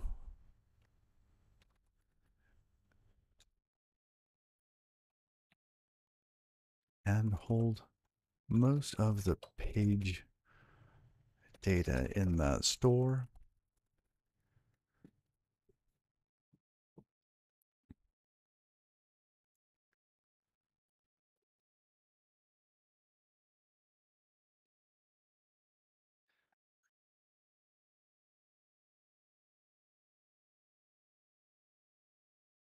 So this is going to be, for me, this feels like the worst limit here. Making 50 sub requests. And these sub requests, where are they?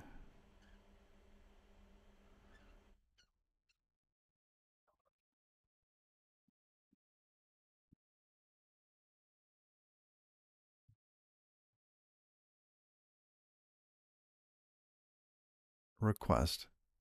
Let's see. Daily request, memory.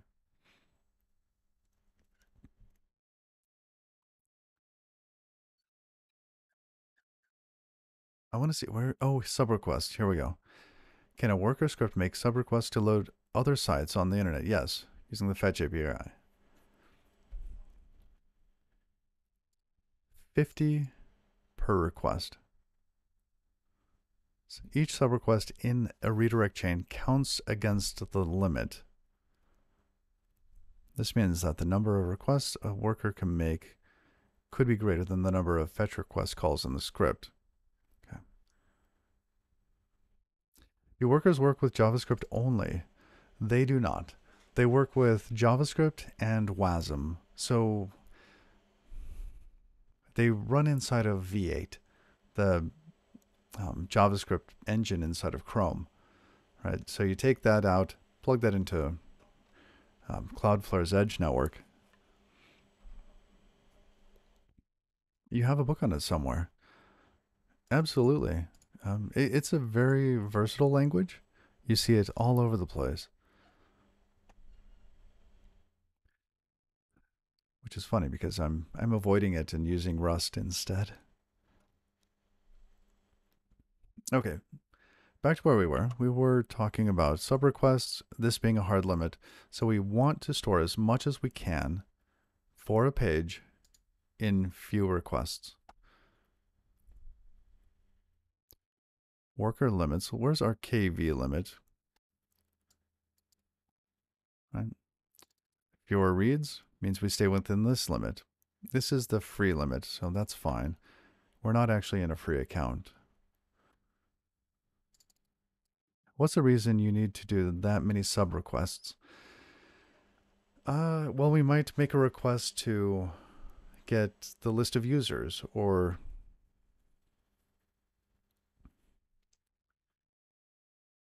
Think about an e-commerce store. Right? You might have a number of elements on the page. And if each one of those elements is a request, then you're limited to 50. So you have to combine those elements into fewer requests.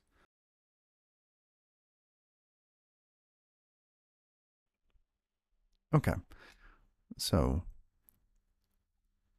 with a KV, the value size is limited to 25 megabytes, though, which is pretty crazy. Is that 50 subrequests during the life of an object? No, it's 50 subrequests during the response to a request. So a web worker, a WASM instance here, we will get an HTTP request coming in, right? Which we can see here. Right? We made a request. And actually, where is it? We had a couple. Oh, here it is. So we have this URL. It's out there right now. The request, the HTTP request goes into Rust. And at that point, we've got only 50 sub requests that we can make. So I think we're going to start to store these based on the URL. So at this point, we're going to have slash, and slash will have 25 megabytes of storage that it can use.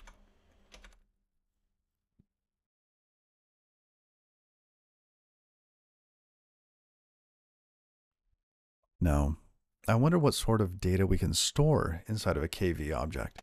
If we can store binary data, we can have a faster parse than a JavaScript object. And that would be incredibly helpful for this. And I could see that here, let's kind of plan this out a little bit. We'll say that mutations to a page must go through a durable object.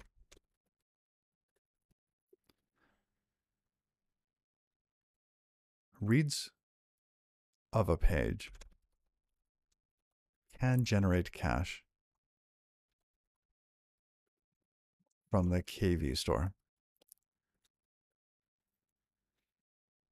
And I say this because if two browsers request the data at the same time and they overwrite each other, it should be exactly the same value.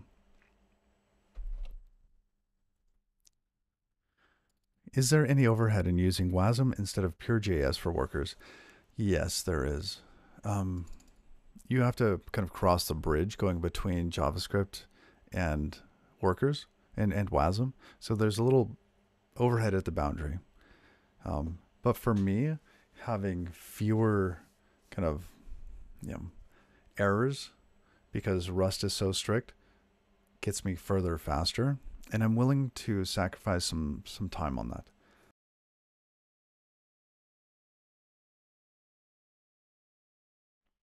Does the request trigger the Rust program, or is the Rust program running, listening for requests?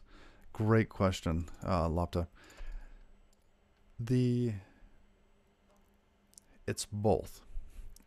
If I'm in the United States and I make a request, that will cause the Cloudflare Edge network to find my web worker, load it up, and run it in response to that request. Now, the second person that makes the request within a given period of time, right, would use the same web worker. Now, if they weren't local to me and hitting the same place on Cloudflare's network, then the same thing would happen. Cloudflare's network would find the code, load it up, and send a response out. Execute it and respond to it. So Cloudflare's network kind of responds to the requests in a local way. Does that help? There's a lot going on here with Cloudflare. A lot of little nuances.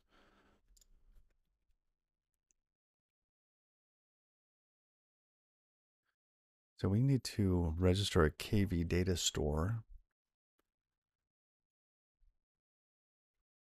It is quite fancy, and I think it's going to be very powerful.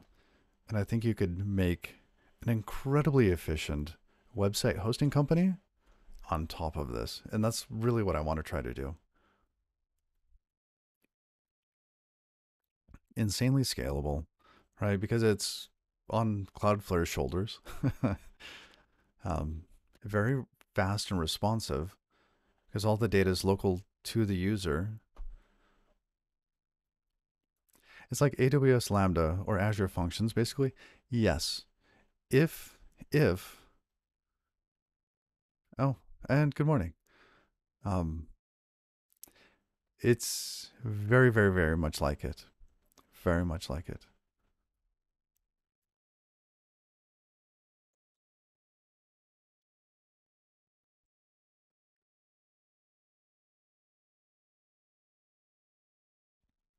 Okay. Let's try to get the page data stored in a key value store. How do we do that with this? Because we're going to interact with a key value store. We're going to generate the template. Then we're going to try to save the template back into the key value store, or no, in the cache. And then we will try to mutate the data, and that mutation will have to go through a durable object. So kind of have to bootstrap this.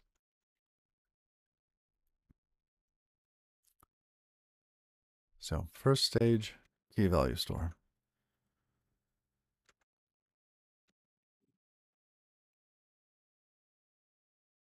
Learning, key value works.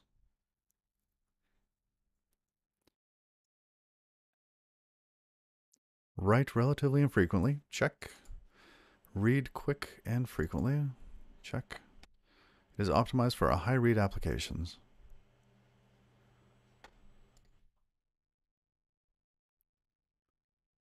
Yeah, it is unfortunate. The lock-in is real, absolutely. And we've tried using Rust and Lambdas before, but the dev experience is worse than this. Or we'll say it differently. This dev experience is better than the one for Lambdas and Rust. I much prefer what I've seen with Cloudflare workers in combination with their web workers so far. It's been better.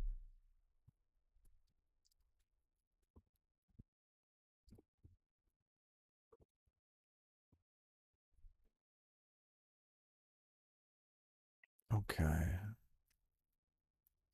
How cache works using streams. Okay. Learn more of the KV API reference. We will do that. Background. Low latency key value data store.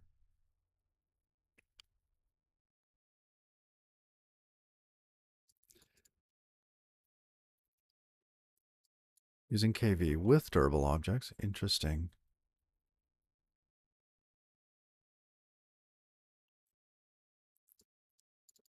We're going to be grabbing these in about the same way.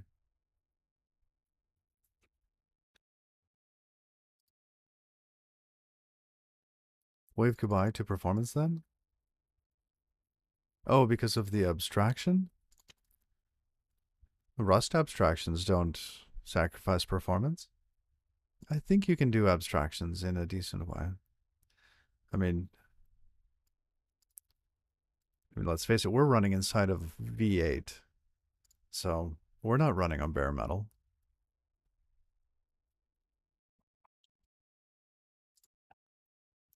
I think the sacrifice we make by running inside of a web worker is offset by the fact that we will have data locality and we will be so much closer to the end user. That's going to completely offset the difference in speed running native and not. Was that V8? Yes, Victor 8. 5, 6, 7, 8. 8. In ASL, this is 8. So V8.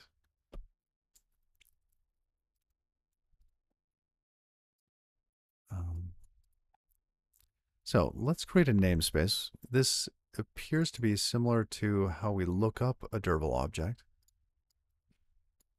Value from KV. So we have to register a namespace.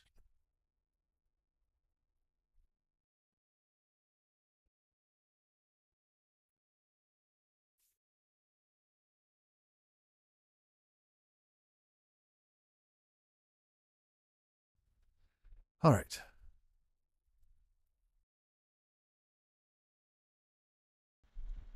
So we have get, we have put, writing data in bulk, expiring keys. This is an interesting one.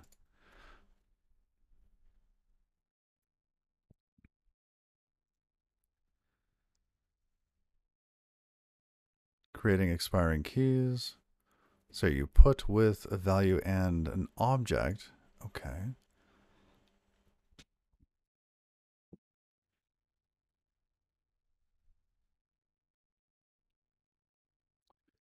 Reading key value pairs. So we need to add some sort of namespace, some sort of type for this.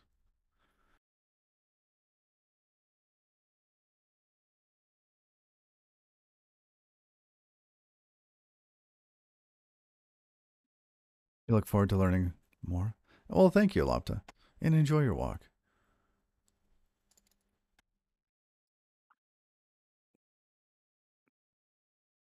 So we should be able to get this. If it's not found, we could return a 404, yes. That's interesting. Okay. So we could do that outside of the await? We might have issues with that. See, the status 404, where we make our request, we might not be able to do that. Because we respond out here, not inside. Could we make this asynchronous function? What if this was asynchronous? No, we'd have to return a promise? Well, a future, right? Convert this into a promise. As this comes down into here, into router, we get a response. It's okay, one of these elements, and then we basically create a CF response from that.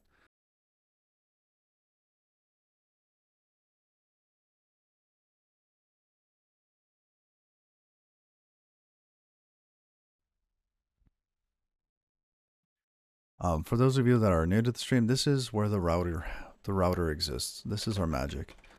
We have the router, create a request, pass the request into the router, see if it matches, and respond accordingly. Now, what I'm considering at the moment is this response, the CF response. How much of this has to be known at creation time? Can we give it the readable stream, but not the options?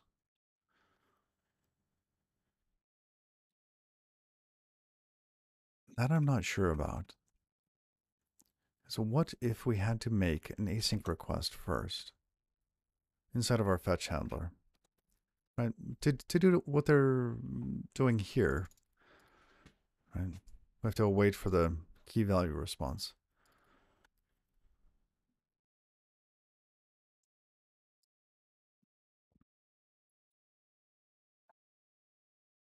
I mean, it looks like this could be async all the way out, but we're in like a strange setup. We have our shim, we have our index. Here's fetch. Can fetch be async? It looks like that's what they're saying here. Although this is the old format.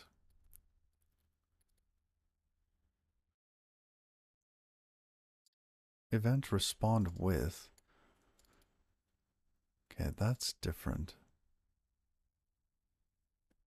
In durable objects, we have to structure the code slightly different using their new format. Where's our example?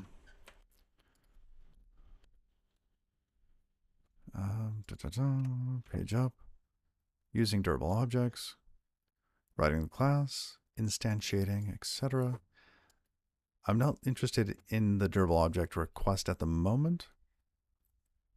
I want to see how they call the durable object. Here, export default. Okay, so this can be async. Ooh.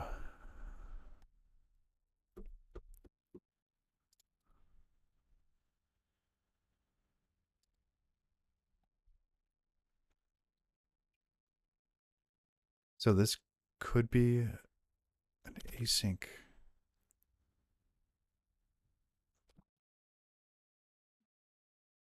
We might actually need a wrapper here, a JavaScript wrapper. So if we did have an async function out here, we could then call a Rust function that returned a promise, and then it could await on the promise in JavaScript.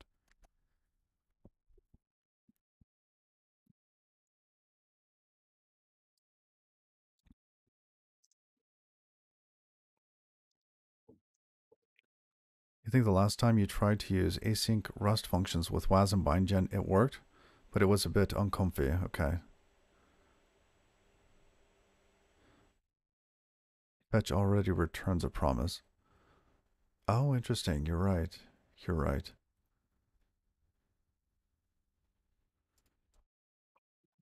Okay, so let's adjust fetch handler. Let's wire this up. It's in our WASM. Let's go to lib. Let's turn this into an async function. Well, this could be a future. Output equals CF response.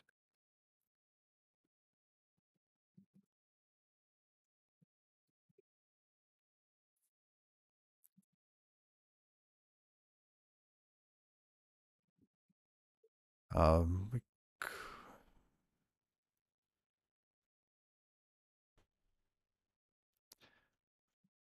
Boxstein.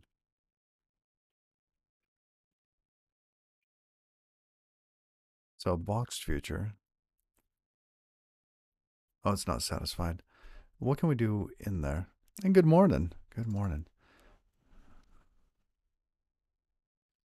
Yeah, let's look at the WASM bindgen on that.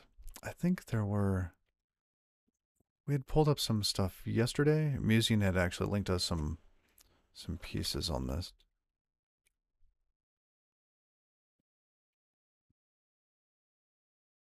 Not that. Oh, some of this is just way too close.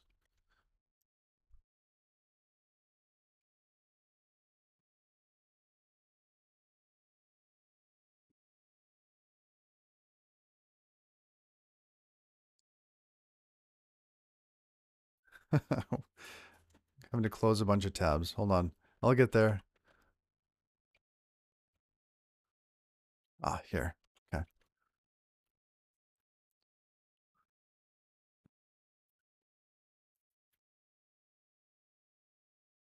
Oh, this one's talking about instance methods, which this is not. Okay. That's fine. I was remembering it on an async method being an issue. So yes, let's just return that and make this async. This is just a free function, right? It's not a method. Okay, so that returns the promise, which means we can do async bits inside of here. Oh, that's crazy. Okay. Glad to see someone else has the same problem with browser tabs. Yes. And I will go through and I will just close my eyes and just close all the tabs to the right. So I try to keep them prioritized. So like the important ones are on the left.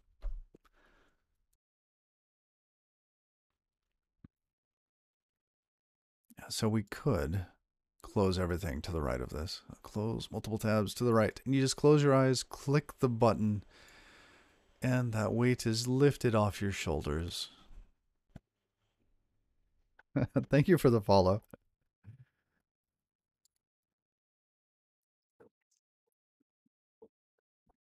Is that fret? Good morning. Happy Saturday.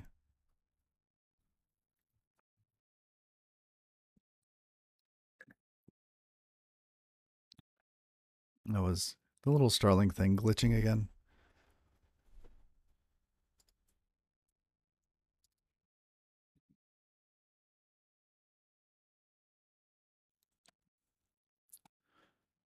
Okay, so if this is an async function,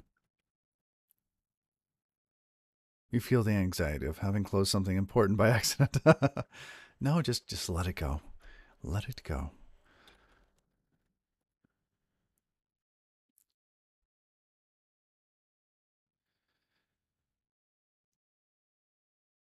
Now we want these to actually be async, don't we?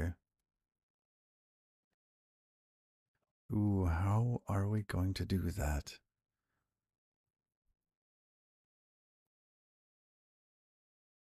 Do they have to be async? Technically, no. Because we could do a spawn local. It would be nice if we didn't have to, though.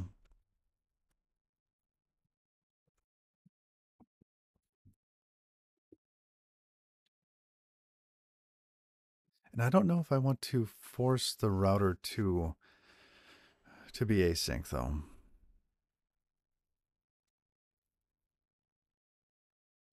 We just published that crate. Because yes, we could. Let's see. In here, we map to all of those elements. We create some code. We go to match and map. So in this case, we could return a promise. I'm thinking we want a second one of these for async.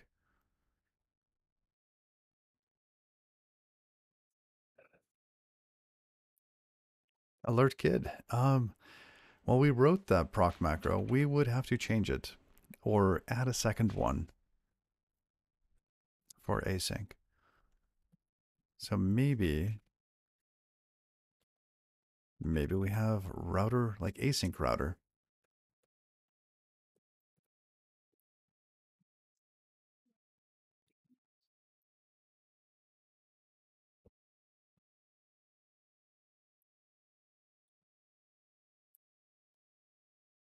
And then what would we do with these guys? Because these are also generating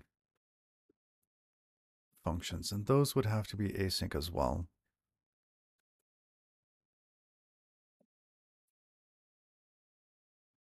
We could prefix them, have like a async get. Yeah. It would be explicit though. And that's in the same place.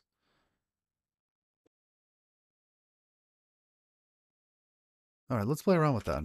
We'll open another tab here. Mimeograph router. Let's work on version 1. Or version 2.0. Actually, it's not going to break anything, so it'd just be 1.2. All right, lib. What do we think about the route verbs for this? Because we will need async functions. And this basically gets duplicated.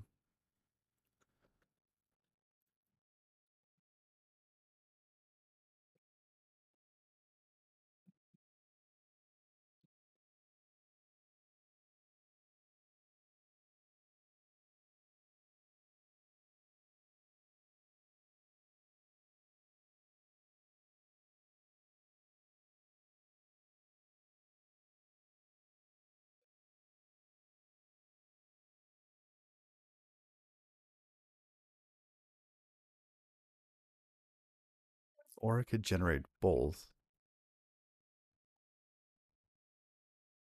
I don't know if I want it generating both, though.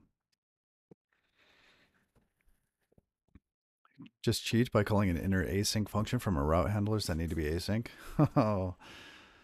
I want to try to also keep the code size small. So we're going to... I like that idea. but the cheat could add weight to it.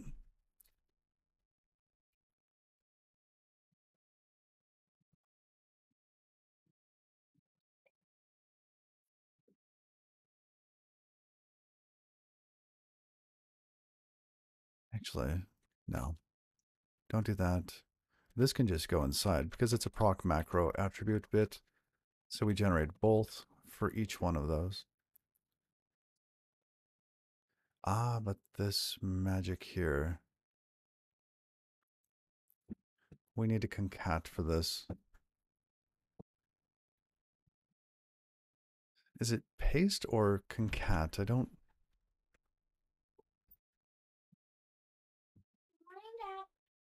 Good morning. Let's open up the local docs.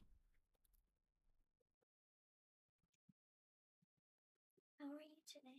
I'm doing fine, thank you.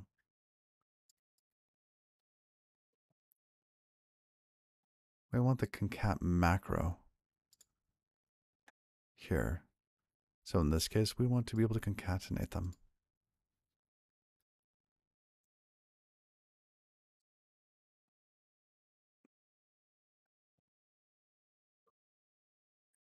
So we should be able to use this in our proc macro.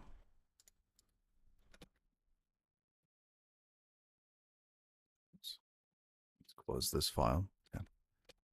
Back over here.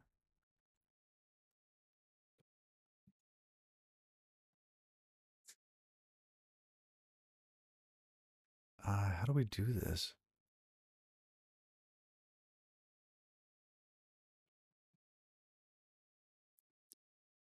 I think we actually have to use paste, don't we?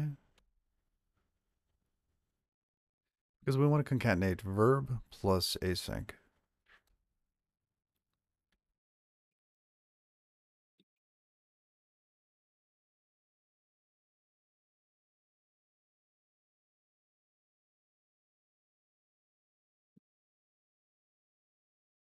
Macros for all your token pasting needs. The nightly only concat idents macro in the Rust standard library is notoriously underpowered in that it concatenates identifiers. Its concatenated identifiers can only refer to existing items. They can never be used to define something new.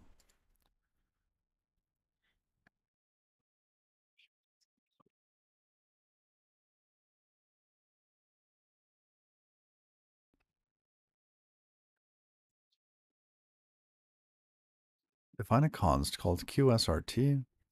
Yeah. More elaborate example. For paste, there's paste. And this is what we want right here. What is the code language? Good morning. Good morning, Bat. Or is it Bait Mayo? Huh. I'm actually standing, so yeah, I go from sitting to standing all day long. What is the code language? We are currently writing in the language called Rust. I think we need paste for this. Either that, or we just double it up. And I vote for doubling it up, because I don't want yet another thing in here. Just one more dependency? No, thank you. Async route verb.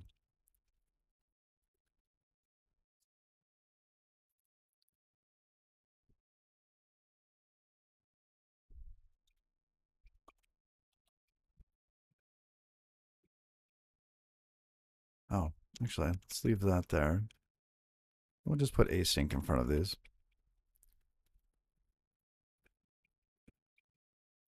Is that too gross?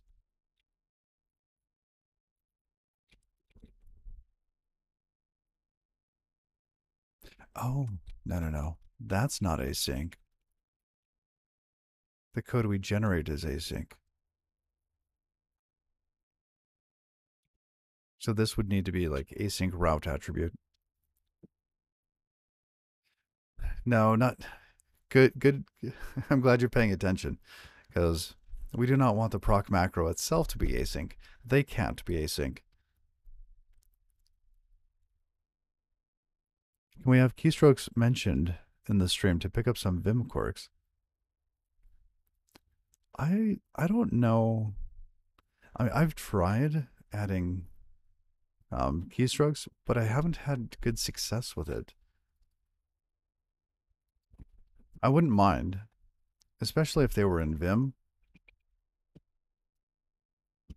Do you have a suggestion on how to do that? I tried doing it in OBS, but that was a mess.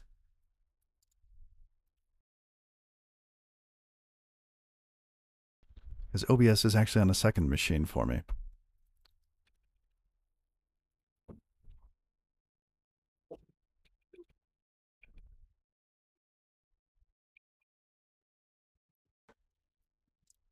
Okay, yeah. If you find one that you particularly like a good one, let me know. If it's one that has to be in OBS, I can't use it. Oh, I wonder if there's like a Vim one.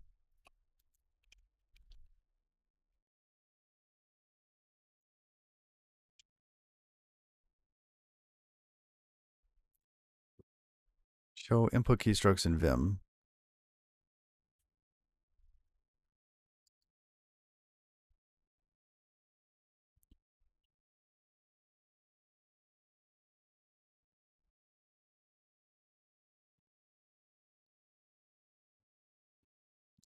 Show command. Huh.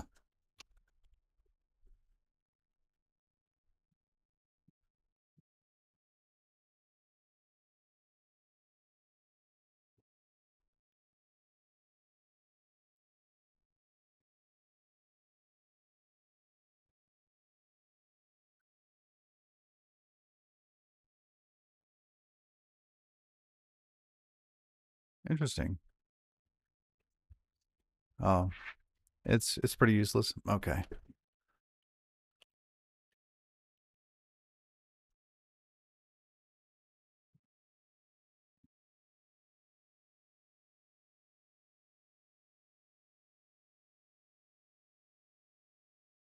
No, I don't like this. Okay, we will use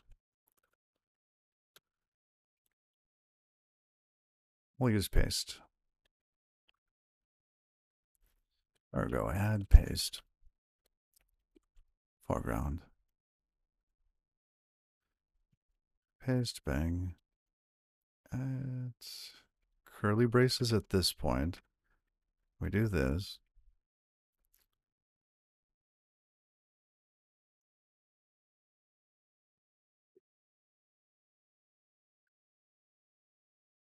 Now at this point, async underscore verb.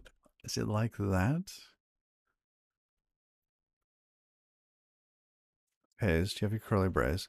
Then you have the square brackets. Then the literals get joined together. Like so. Okay, that looks correct.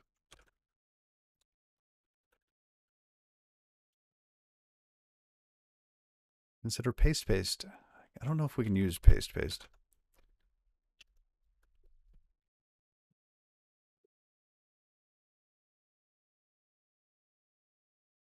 Expected identifier found that.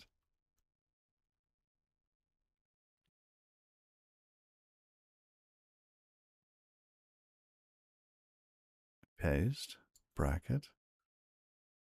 We do not need that, right? Because here they're matching multiples. Oh, it has brackets inside too. Okay. Proc macro create types currently cannot export any items other than functions tagged with proc macro. Thank you. I forgot that.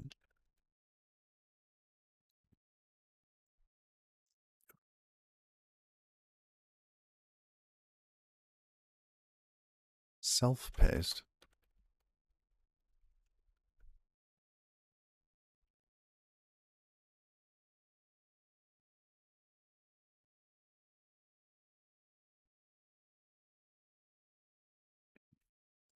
That's what we're using. Use paste paste. That should work. Maybe it's just cargo. Cargo check. Cargo test.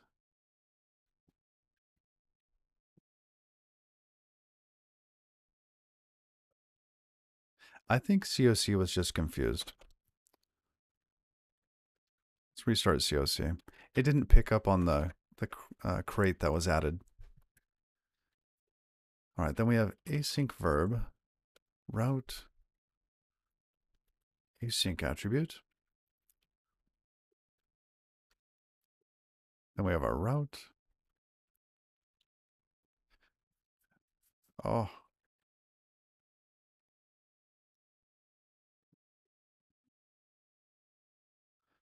yeah, a lot of this is going to get extracted, isn't it?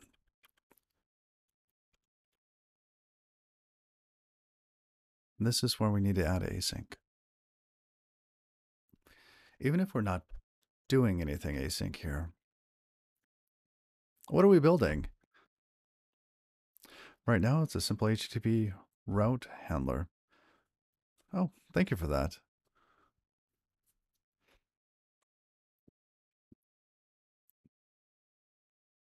Oh, I missed your.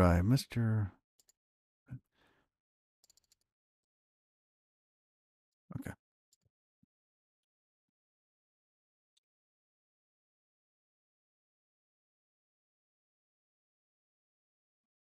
So this has to change depending on the type. Do we have to do anything else inside of here? We need async there.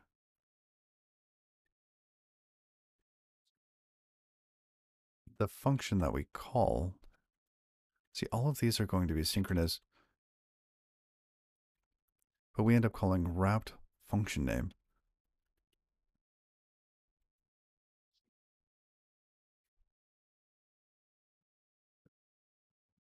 So we might need to toss an async onto that. Okay.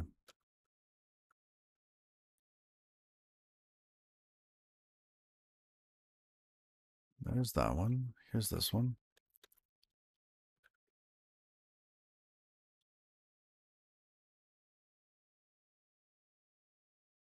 We'll have those pass in more values. So each one of those is going to call this, and then we'll say async.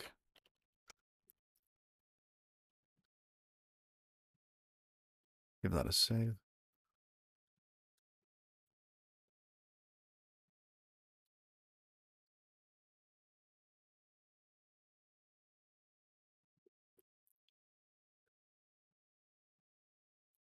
Then we have true. Oh, that's a keyword. Is async. Thank you. Okay, that's not used yet. And that's okay.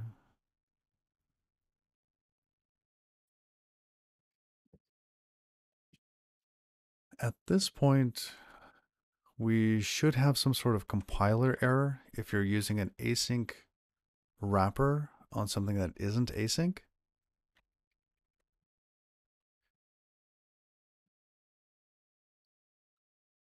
Here's where we called our function.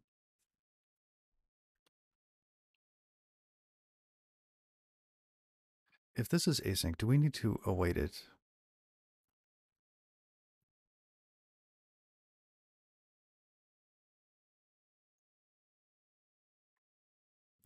Probably.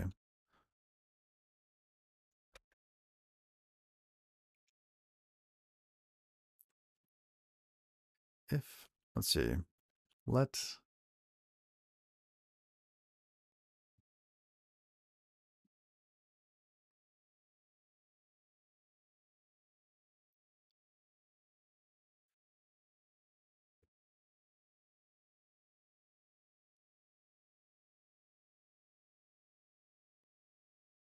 or quote nothing.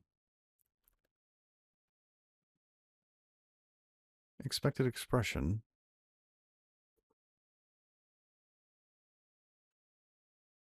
Isn't that an expression? Do I have to use quote quote?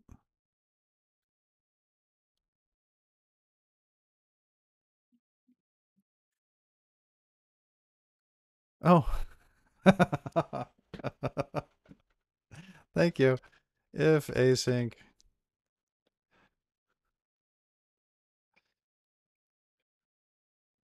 else. There we go. That's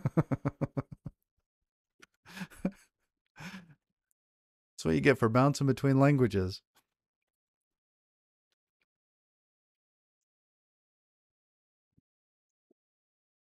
Now we can use fn async. Oh, you know what we could do? We could do async function or just function.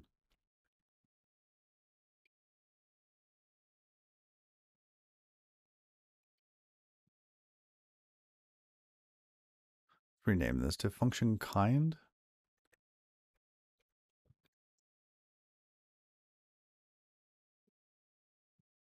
It's either an async function or not. Then we need one more. I mean, this is kind of a hack, isn't it?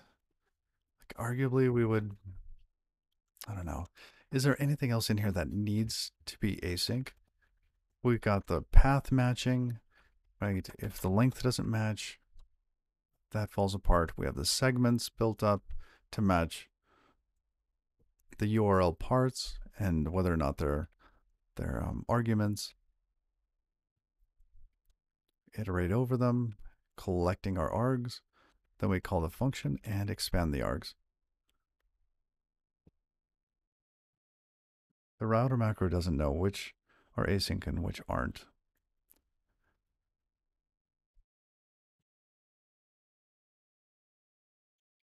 I think we can inspect the function signature before this. And if you're using an async one on something that isn't async, we could return an error. Let's create some tests for that in just a moment. Because up here, we get the wrapped function, right? And we can inspect the signature of the function here. So let's look at our documentation. Where is it? Oh,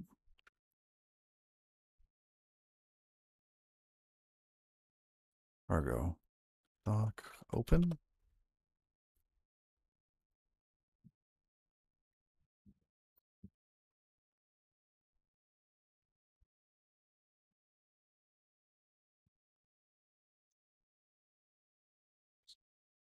Item function. Item function has a signature. It also has attributes. Signature. Asynchronous. So we could tell whether or not it is async.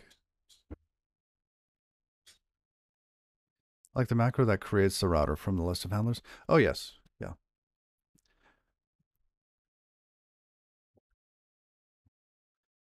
That's okay. I'm not guaranteeing that section there. If you create a whole bunch of async functions, then you have to use the async macro, right? You can't mix and match. We'll just document that. We can't do anything to check for that.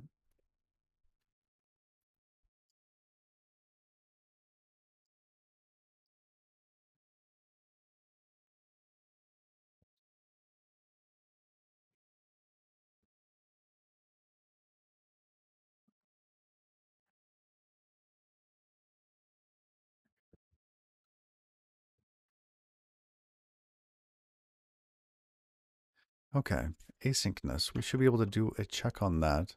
That's in signature asynchronous. Now, if it's an option to an async token, oh yes, because when this parses, they don't lose anything. So asynchronous. So if that is something or nothing,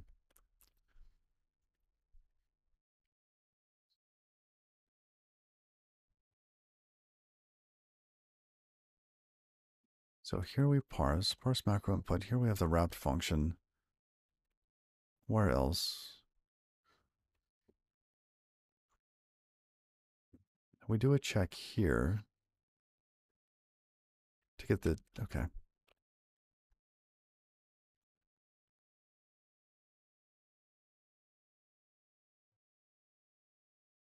If, let's say, what is a function async equal to wrapped function dot sig dot asyncness dot is sum. So if it is async, that will be true.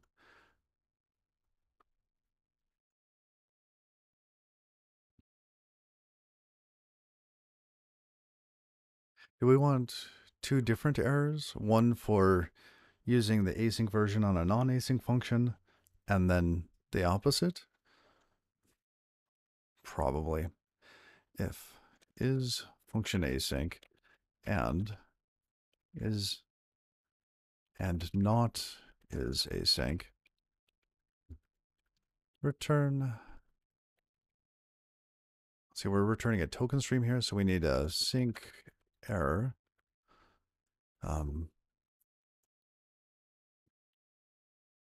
No. Now we have to give it the token stream, the function probably. And we reference the asyncness.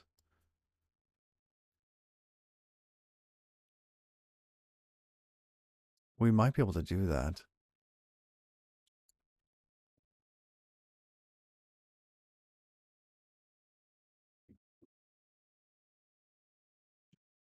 Into token stream, because new here once, oh, it's not sync, it's sin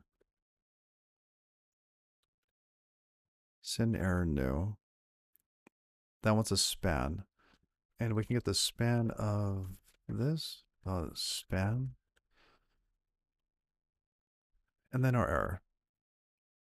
What's our error if it is async and we're not using the async method?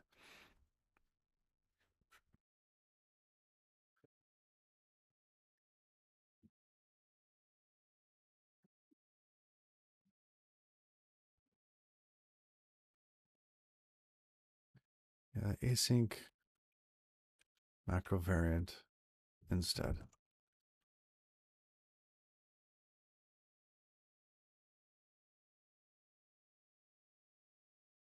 For example, comma here,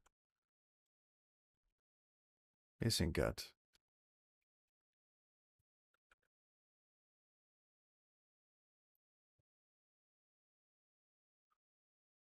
And we toss this into, okay, hold on.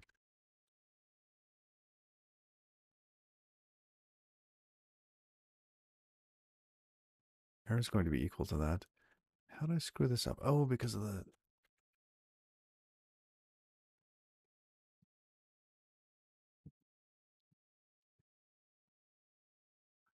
why not make everything async from the get-go?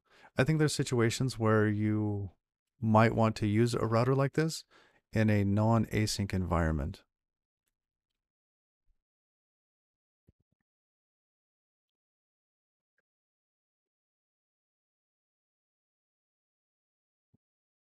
Oh, into compiler error. There we go. Oh, dot into.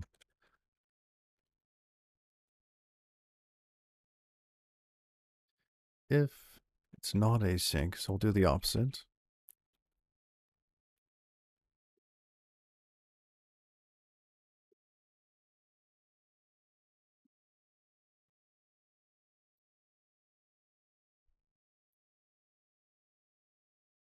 Okay, let's write some tests. Route get. Let's see, let's do UI. We want to test the errors and test that it works.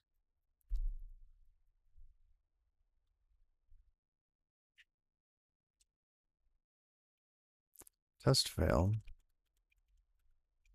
Async.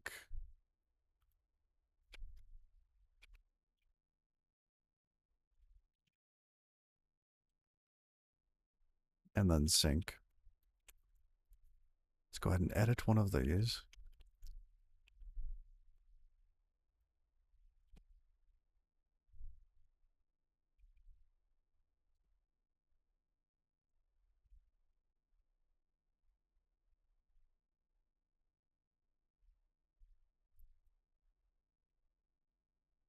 All right.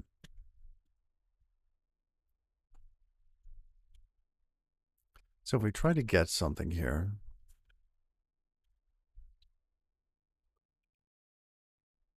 this here, let's see if, in one case, for async, let's say you're trying to use, I know we have two errors, don't we? We have like async sync. There's 4 cases.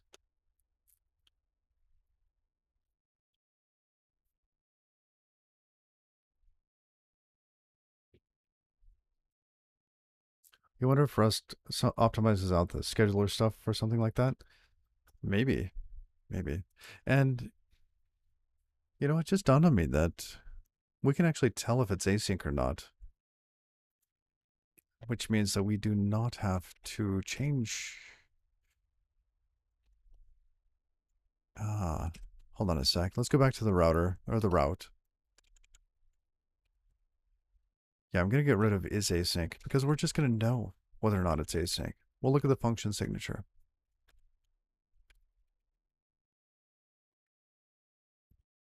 Which means we get rid of these and is async becomes that. Okay. And that means we can go into lib, get rid of this section here because we just use the same setup.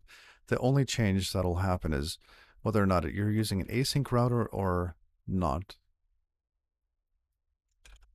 Oh, I like that better. I like that a lot better.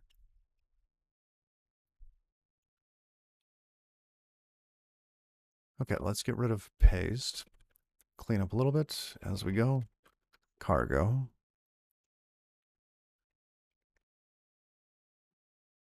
Okay, that's gone.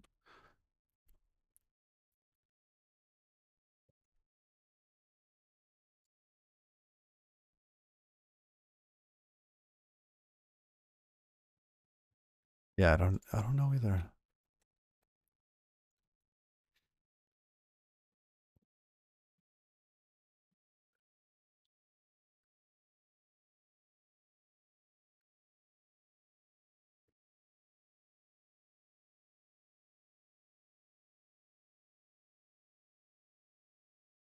I think this should probably be a larger test now that it's kind of expected to work.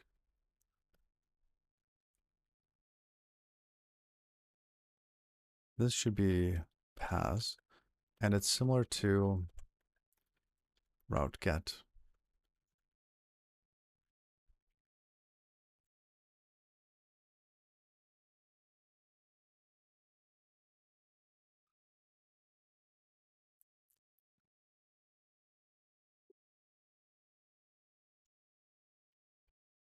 Just turn these into an async version. Then we want our async router.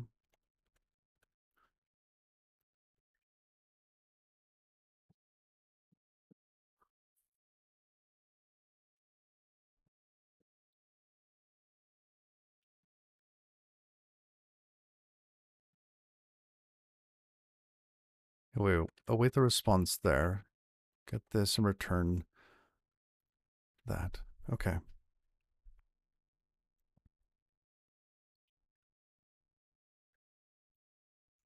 So now going back into router, because, oh, we forgot one little piece in route, the await at the end. So now we have the function kind, if it's async or not. But when we call their function, we do not await it.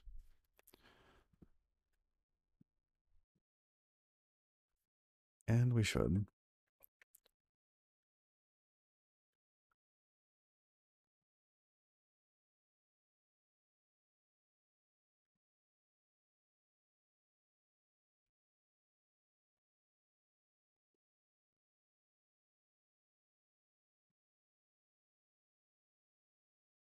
I mean, uh,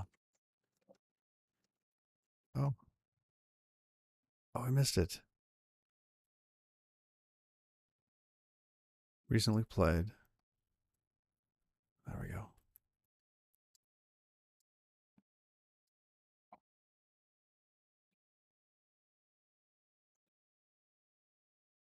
Let's take this out. Say this is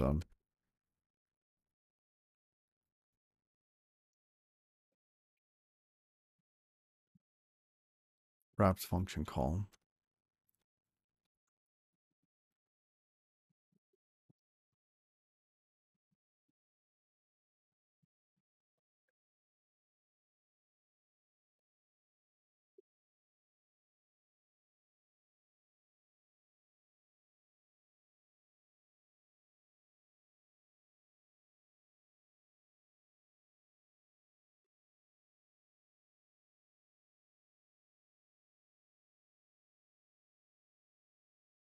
And Vim setup is logical. Well, thank you. Thank you. Oh, don't worry about that. Don't worry about the redeem there. I'm trying to train Pretzel.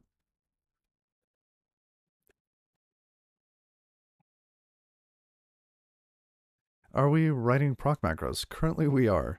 We're enhancing mimeograph router, which is rates.io.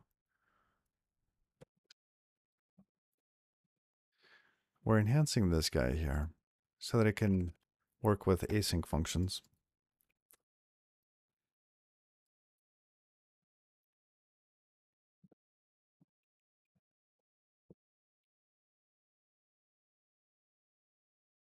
Okay. Now we have the wrapped function call. And that's here. That looks like it'll work. Um,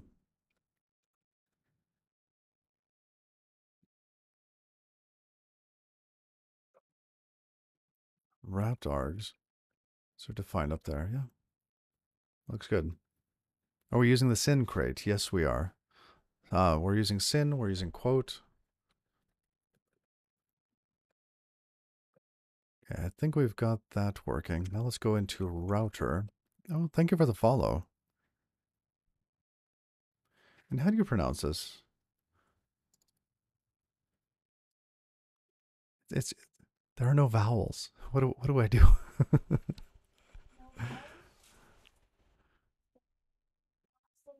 A-E-I-U. Thank you for the follow. What is this? Is this Catroticus? Catrocitus?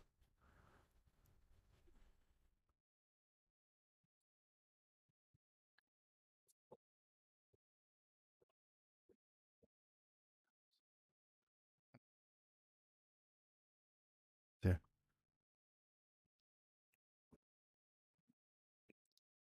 We have an expert on coming in to help me with pronunciations here. Yeah. Good luck with that. All right. It's an abbreviation.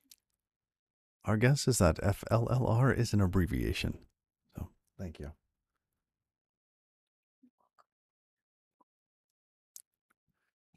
All right. Now we've got the routes macro and the matcher. This is the closure that we return. Okay. We end up invoking the route, which is our wrapper function, and that there returns. What does that return?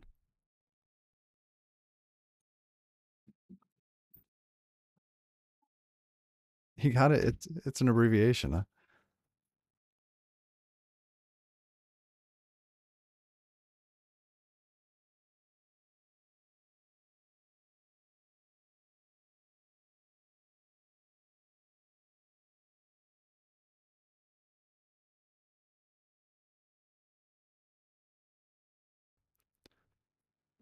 You pronounced it filler.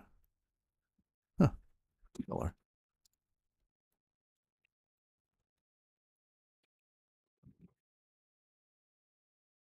Some people just call you F.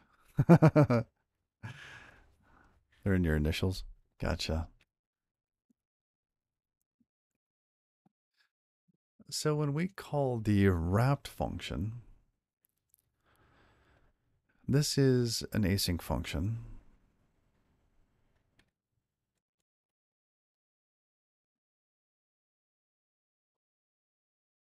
Because yeah, our function calls, well, let's see.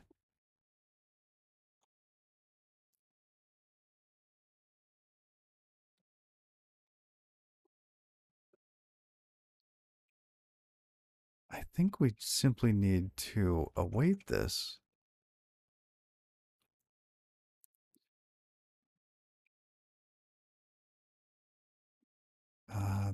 This would then need to be an async block, and we would have to await, right? I think that's the difference. Brazilian checks out.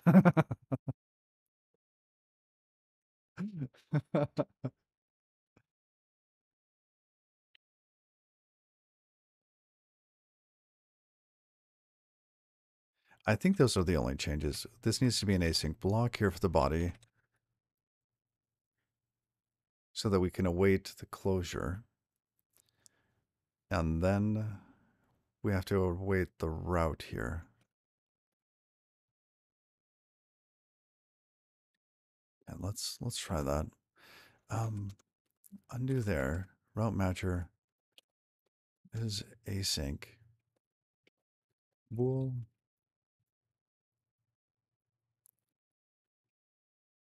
This gives it a false.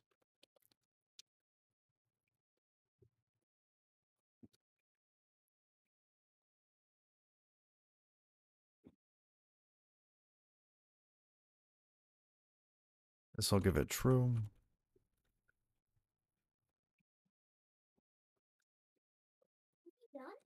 Async routes macro. Let's lib.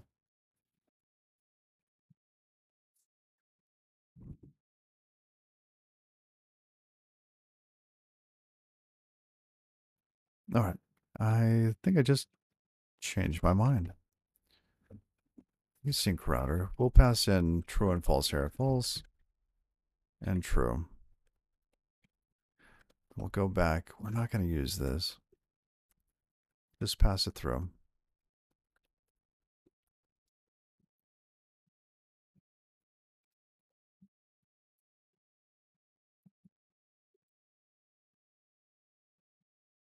Okay.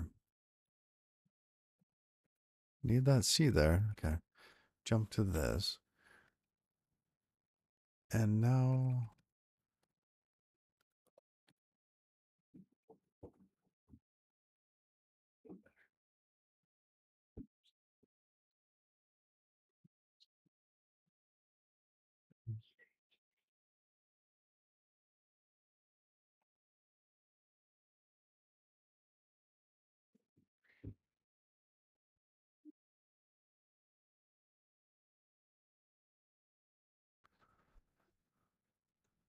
let's let closure signature equal to if is async.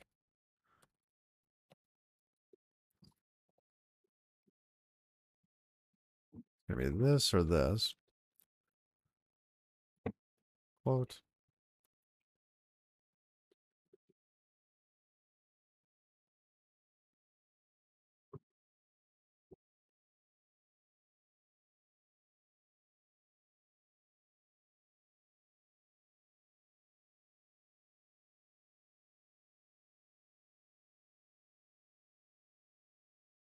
I, I mean, it's more of the body, right? Like that async decorates this block, not the signature.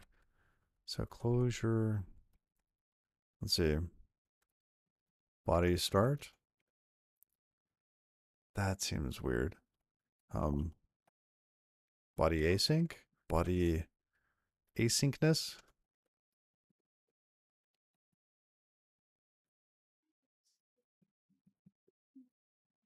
All right, let's just do that or nothing.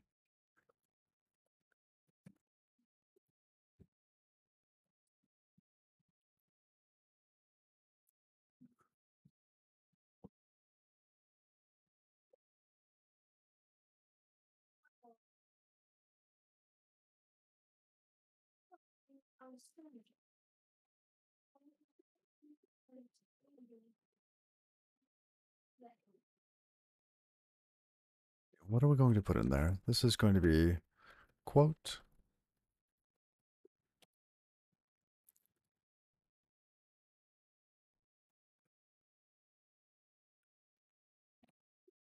In this case, we will await the other we want.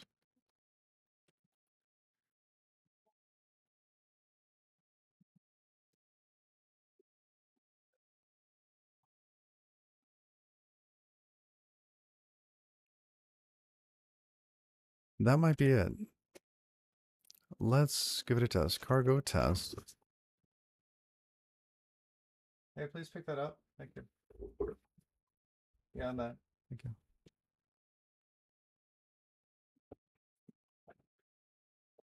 Oh, main is not async. Touche, touche.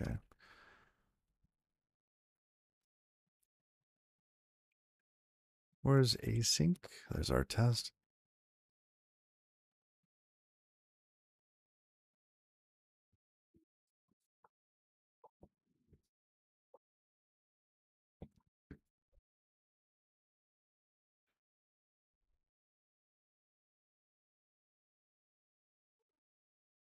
Go with live reload. Yes. We can do that over here.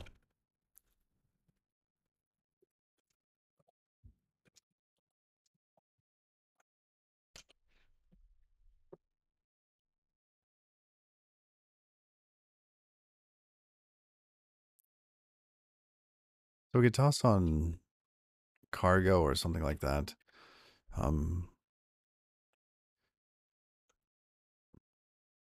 I said cargo. We could toss on like Tokyo or something. I don't know if we want to have something that.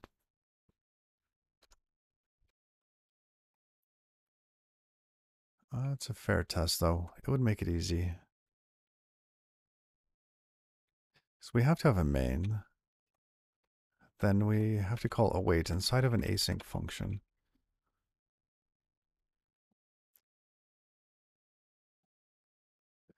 And it's not like we're really running this. We just need it to compile because we're testing the macros.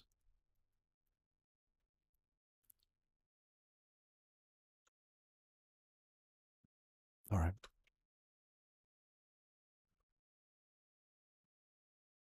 Add Tokyo. Oh, cargo, what features? Tokyo.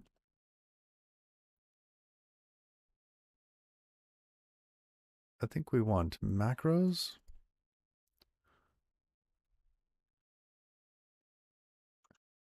Cargo add Tokyo. No default features. Okay, that doesn't have any. That's fine.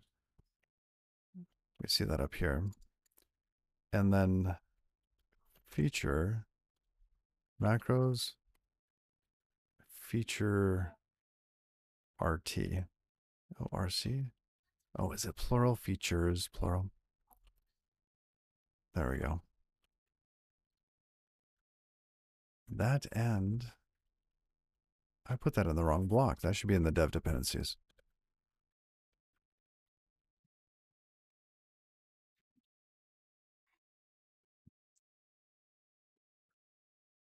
Okay. Async.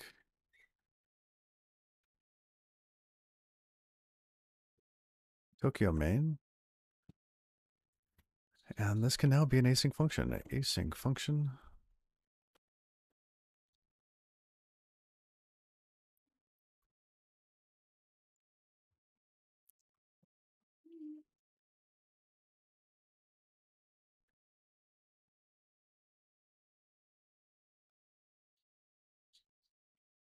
Okay, so it actually wants the other runtime.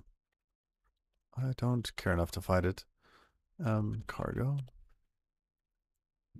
What was Oh, there it is. RT multi-threaded. That's the one we want. There we go.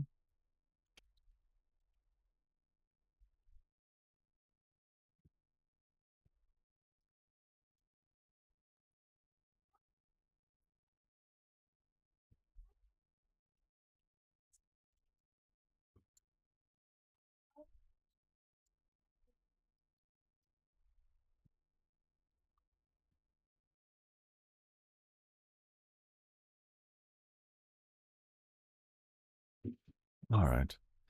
So try placing this code inside a block.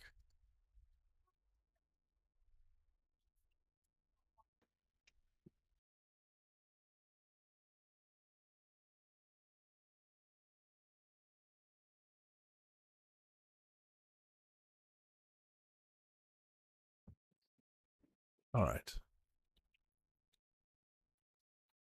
Expected curly brace. Found keyword async. Okay, that's coming from our macro.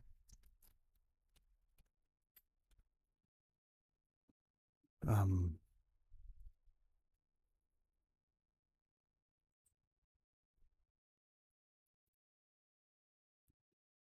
Macros don't support brackets.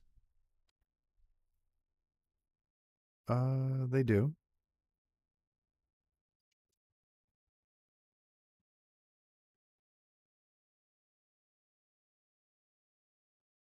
Yeah, they do. Right? Like easiest one is foo equals vec a b c, right? That's a macro.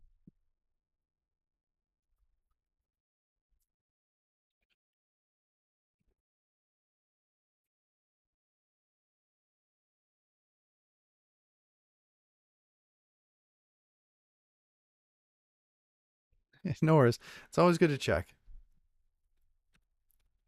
So we come into async router. Let's go back into router.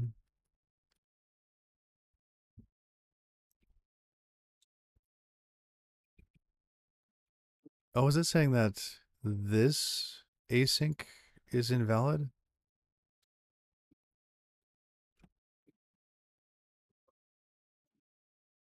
Expected left bracket. Try placing this code inside of a block. Let's expand this.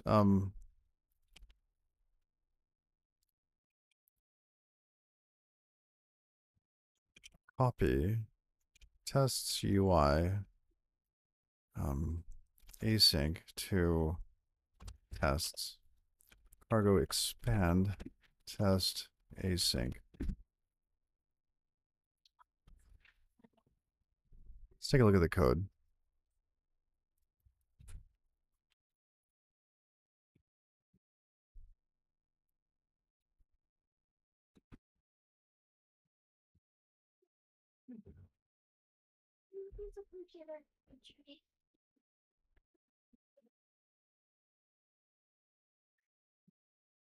Oh, there's our code. Just a moment. Kids are requesting internet access.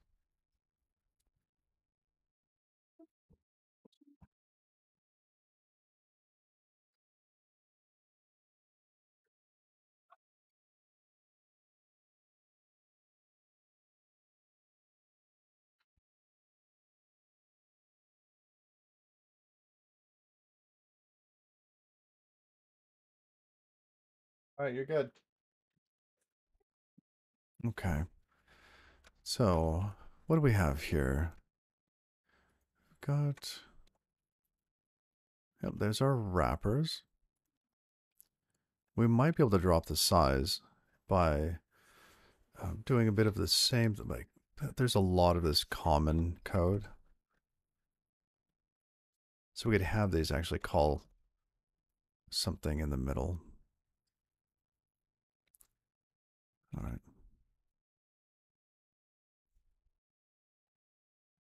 There's foobar baz. Here's our router. Nope, that's not it. Block on. Oh, router is empty. because it didn't compile. Yay. Okay. I think it has to do with this asynchronous bit here.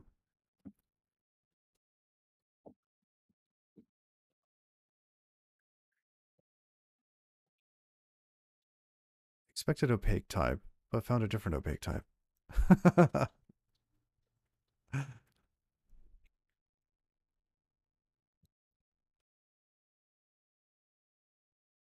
Only allowed inside async functions and blocks. Await is only allowed inside async functions and blocks. That makes sense. And the problem here is that we're creating a closure.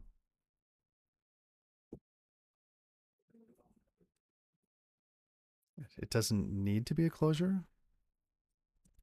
It could be a function that we define.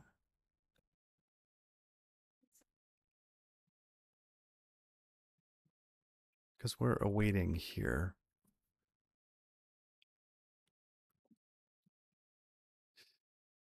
This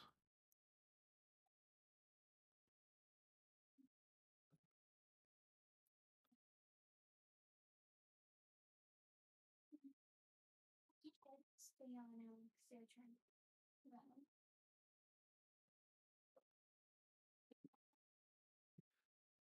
to run. we don't have async closures in Rust yet.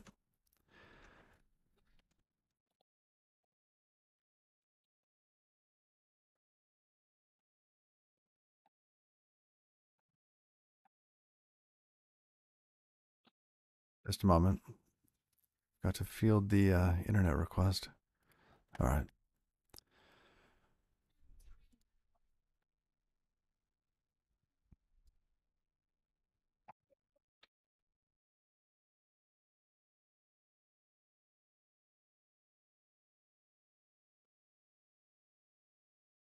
Yellow. They're trying. That would be nice. Adjust the documentation, stabilization PR.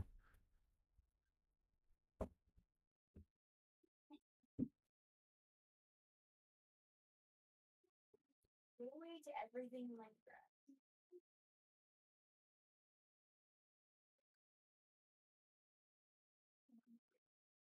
that. No, Tokyo does not have async closures. But part of the core of our router is actually a closure. That's what we end up returning. It's this guy here. And we could try to change this into some other sort of function. Maybe some local function that we generate.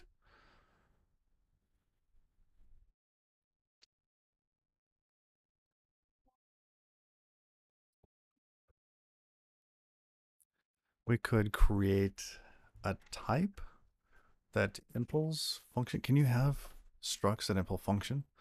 FN? That's not going to work. We just, I mean, that's exactly this feature, which isn't landed yet.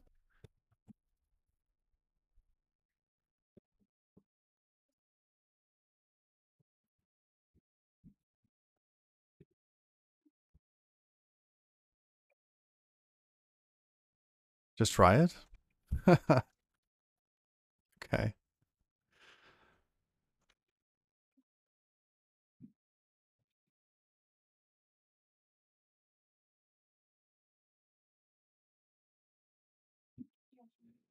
Let's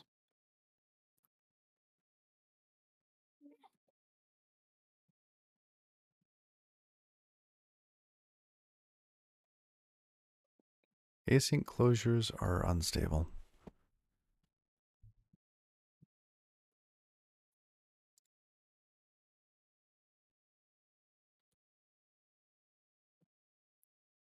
So that's not going to work for us. I switched everything to be stable compatible.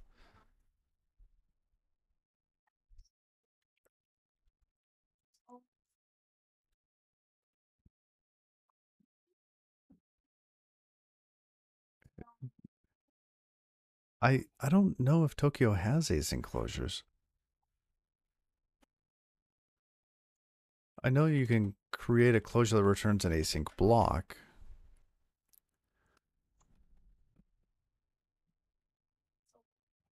Right? In this case, if I took that away and did, what do we call it? Body asyncness. Here. Now the block itself is an async block, and the closure is a little different. Yeah, that's an async block. That's not an async closure.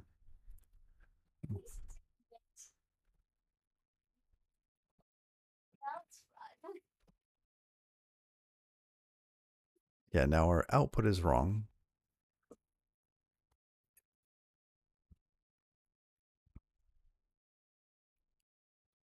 Check the output of this async function. Okay.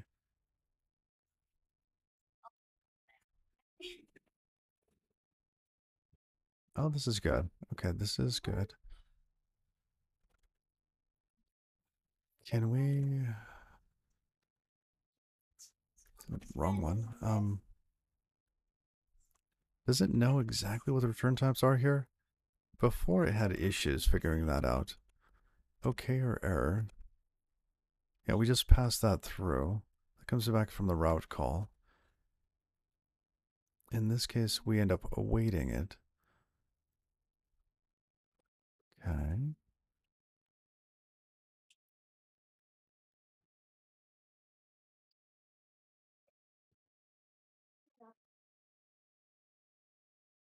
Try to box it? Which piece?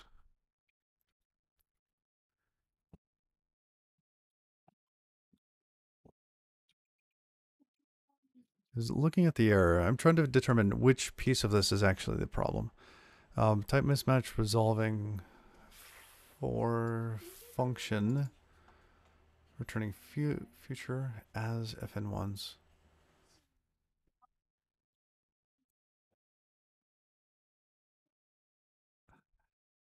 So for the lifetimes R and S,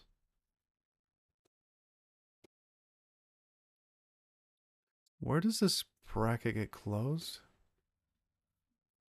Is it over here? This one right here. What?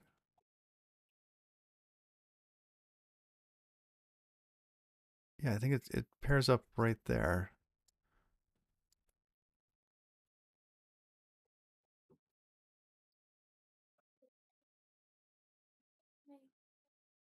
Check that error maybe.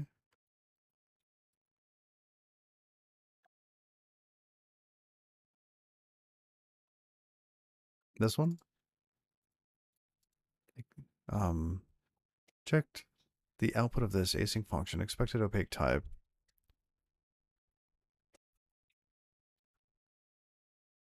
Consider awaiting on both futures.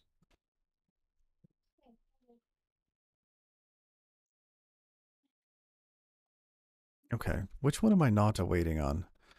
Because in this case, if async, we have an async block.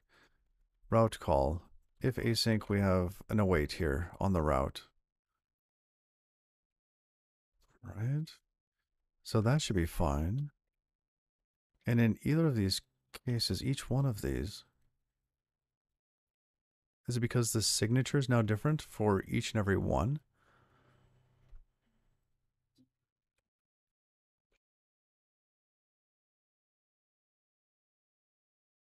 This expected opaque type. Yeah, this is just not super helpful. I think it might be due to maybe in route we missed one.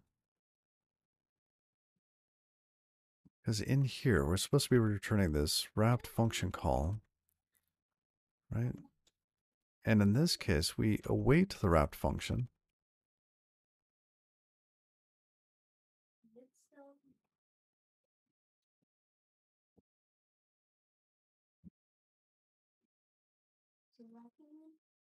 Or not.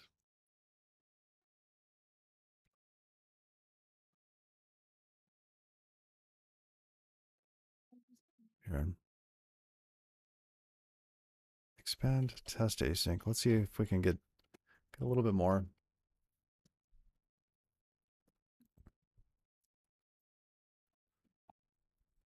Okay, so it did compile our router this time.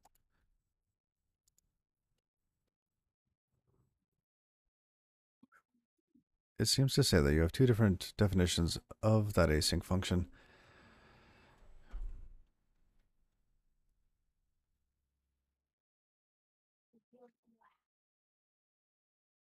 The routes should all be identical. I mean, it seems like the only one that's actually different is the router. JobNet, hey, Reed Rayner. Not too much. Working on some proc macros for a little rocket-inspired router. We're using WASM on Cloudflare's Edge network and that router to be able to handle requests.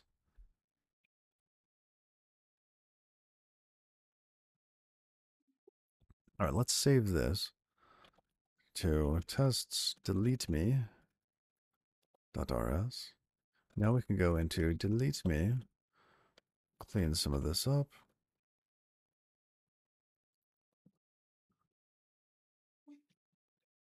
Okay, we've got that. Okay, now we've got everything in here. Got some things that aren't needed, some unused elements. Got little panic bits. We can ignore those, right? Or we could fix them up.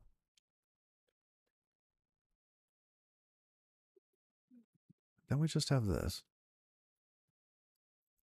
Yeah, so these don't match up. Route for home. Let's go look. Async function route for home. Let's split that. Have I always been on Mac? I have. I keep threatening to switch to BSD.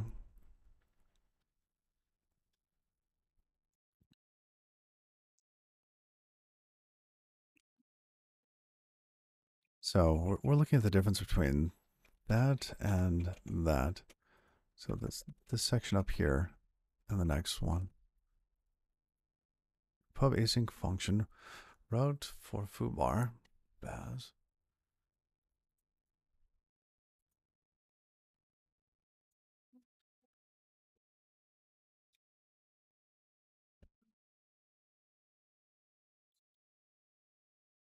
I guess technically they are different signatures. Like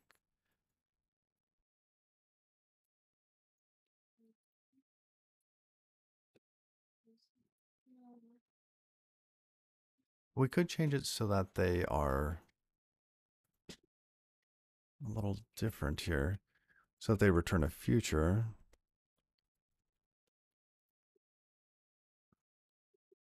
So what if we, instead of doing the async function like so, went with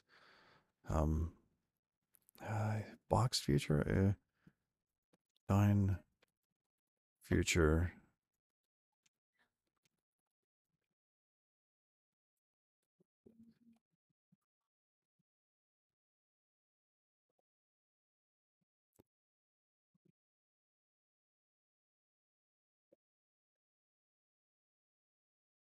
Impl future would make sure it was different. Like each one would be different. I don't really want that. It's the only thing that we have to do is let's call this here.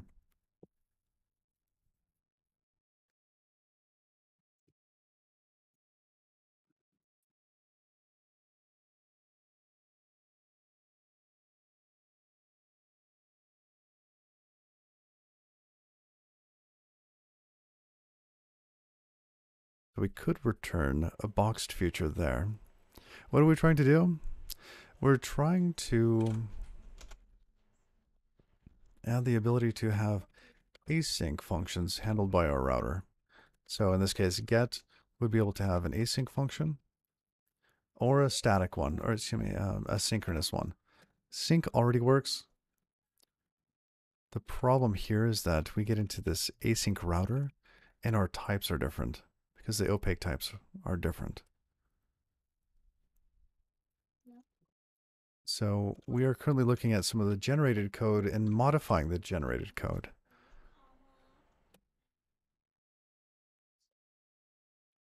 So we could return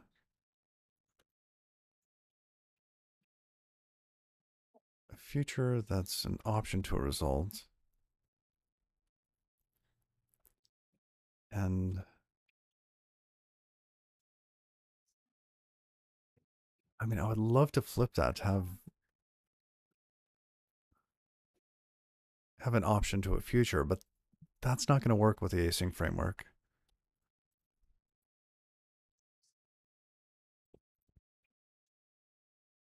Because you could await something that returned a future or a.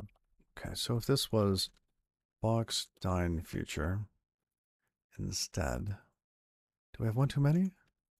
Oh yes, 1, 2, 3, 4, 5. Oh, one too few. Okay, now we have these here.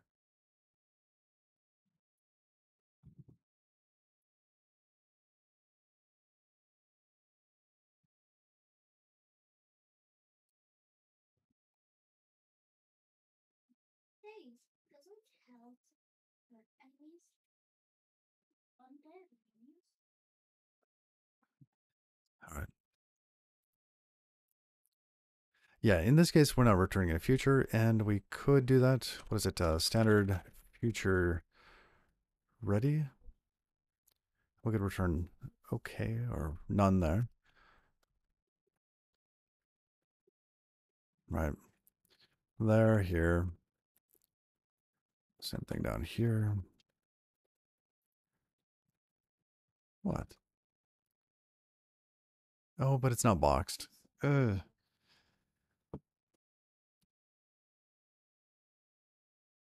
You want to wrap everything there in async. What? Why? I'm actually trying to change this so that we're returning a boxed future instead of the future that you would have returned if this was async.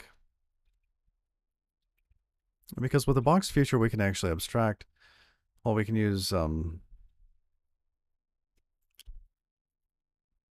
basically a V table because our return types here are slightly different. They're all basically the same thing, but the signatures are slightly different. So, and with the box, I thought there was something special on box for this. Let's move this to the front. Move tab to start there.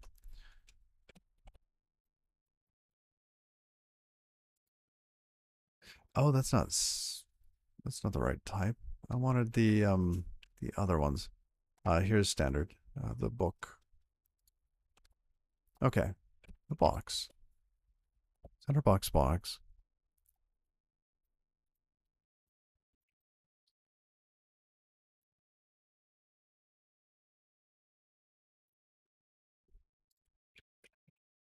Future. Pull function into future.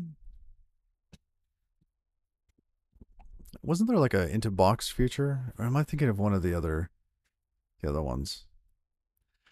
I'm actually looking for there's a little utility function that was like into boxed.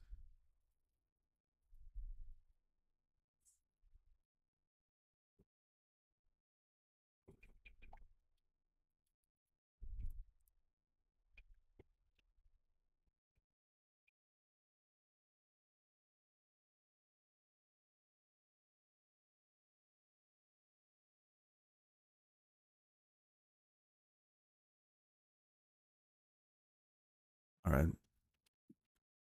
It needs to be boxed because that's the return type we gave it. Oh, it's deprecated? Okay. And in this case, box, no, some, yada yada. Home.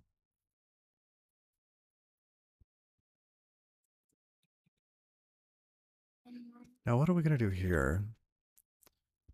This call to home should return a future, right? Because it's an async future. And we want somebody to be able to write code like this. So we're not touching that. This code up here is our generated code. Implement, let's see, option impl future is not a future. The trait future is not implemented for that.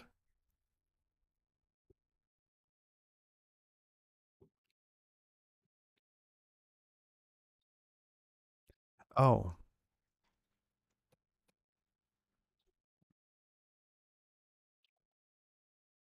Oh, this is gross. Async sum. Do we have enough? 1, 2. Type mismatch. Option result. No, I don't have what? Oh, that wants option to a result of that. Option result. And right now it's an option to a future.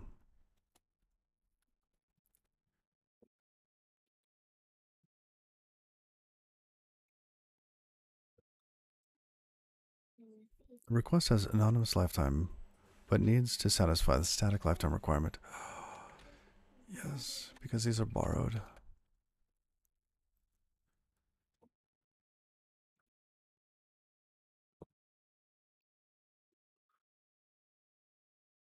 Oh, that one.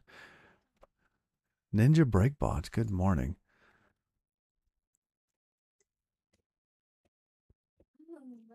Boxed. Yep, that's it. Okay, but if we do this, then we have to deal with the lifetime. So this looks like it actually worked, and we've gotten to the next phase. Well, thank you for the follow.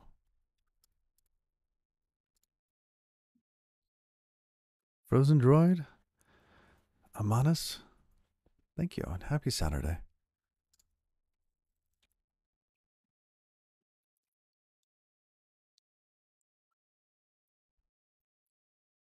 Yes, what is the lifetime for this going to be? Ooh.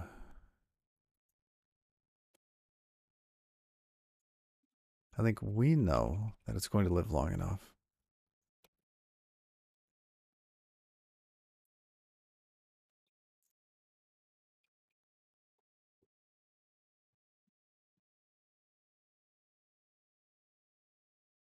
It's capturing it there.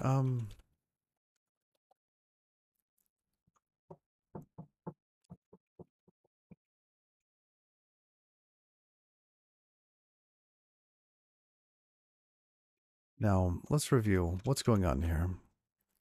Why are we returning an option? We're returning an option to know whether or not it was matched.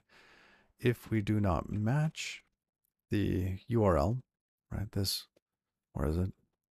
Oh, it's been encoded.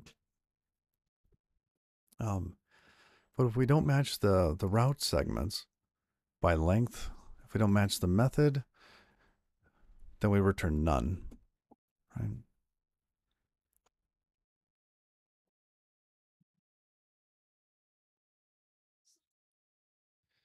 What if this returned a function? Excuse me, returned async, but wasn't async. What if, instead of box, dine, future, yada yada, let's bring this back. I have a feeling we're going to bring that back again, but bear with me. None here. Toss a couple of these around. Okay. And in this case, what if we return some home yada yada, like that, but we don't await. We just return that future. So like, hey, we're just going to return this thing. And this will be a box new future.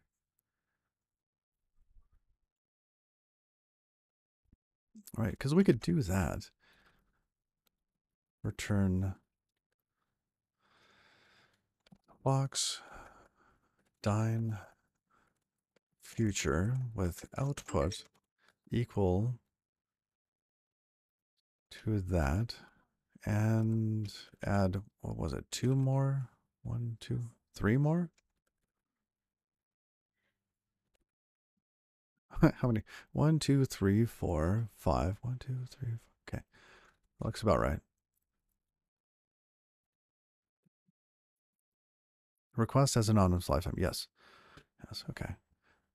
But doing this simplifies things for us because we know when it does match, then we're going to call that.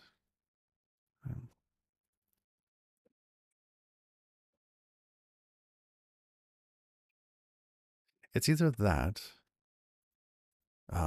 We get a little tricky here. We say, no, no, no. This is the function you should call. Return that. And then let the caller pass that in. We just return a function.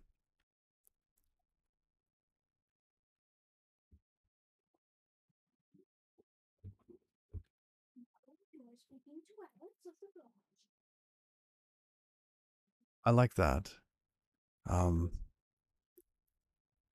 The downside to doing this is what? We need to be able to pass the rest of the arguments. And the arguments are here. So we could return a closure. Ooh. That has the arguments, but not the request.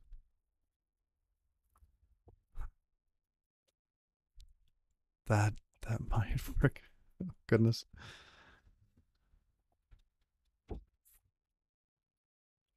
Oh wow. Wow, wow, wow.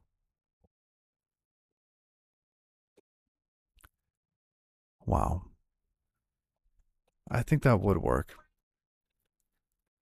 So, okay. We would pass back something that takes a request. Okay. Calls home, ammo, knows how to pass the request in, and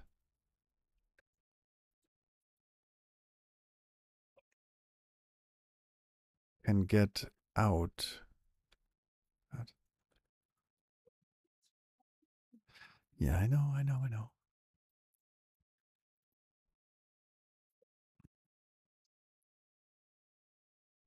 Because if we did that, then for something that actually had parameters, let's come down here. This one I think has some where we have to pass the args through.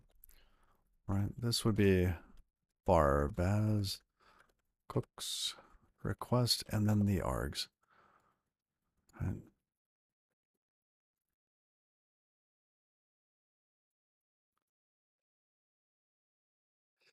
I think that's the direction we're going to go next time. Because we could implement that to not change our interface. Not like it really matters. I mean, I released the thing yesterday. Nobody's using it. And that would work.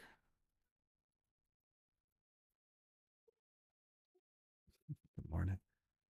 Just a minute, okay? Go ahead. Go ahead. But then we don't have the issue with the lifetime.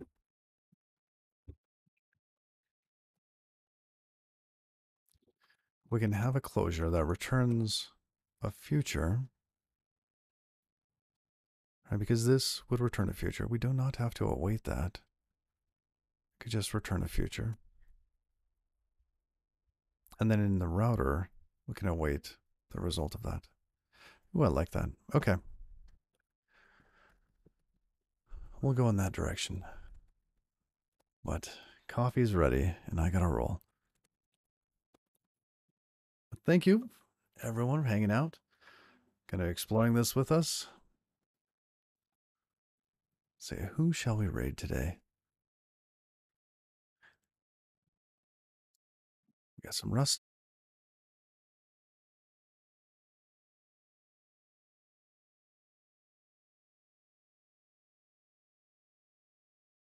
Rust and text layout stuff. Let's see, do we go for Tornun or 8-bit slime?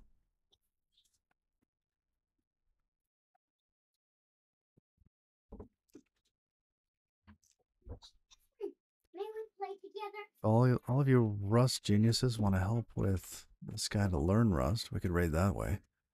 Let me take a peek. Oops.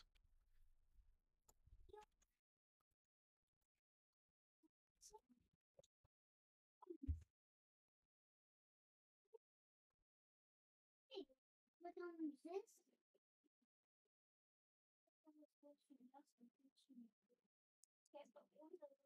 There's no viewers. Oh, we'll go now. Why do we directly use the panic function instead of the macro?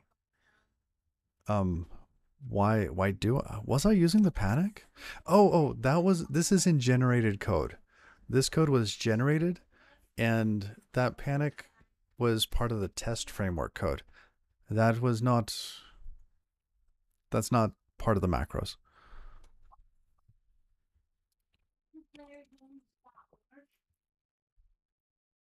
But good question. Very good question. All right.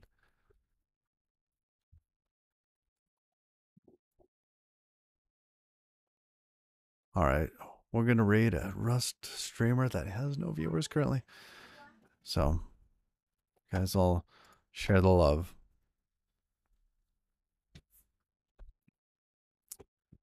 So, till next time, y'all, take care. And thanks for hanging out. It's been nice. It's been good having you. Ciao.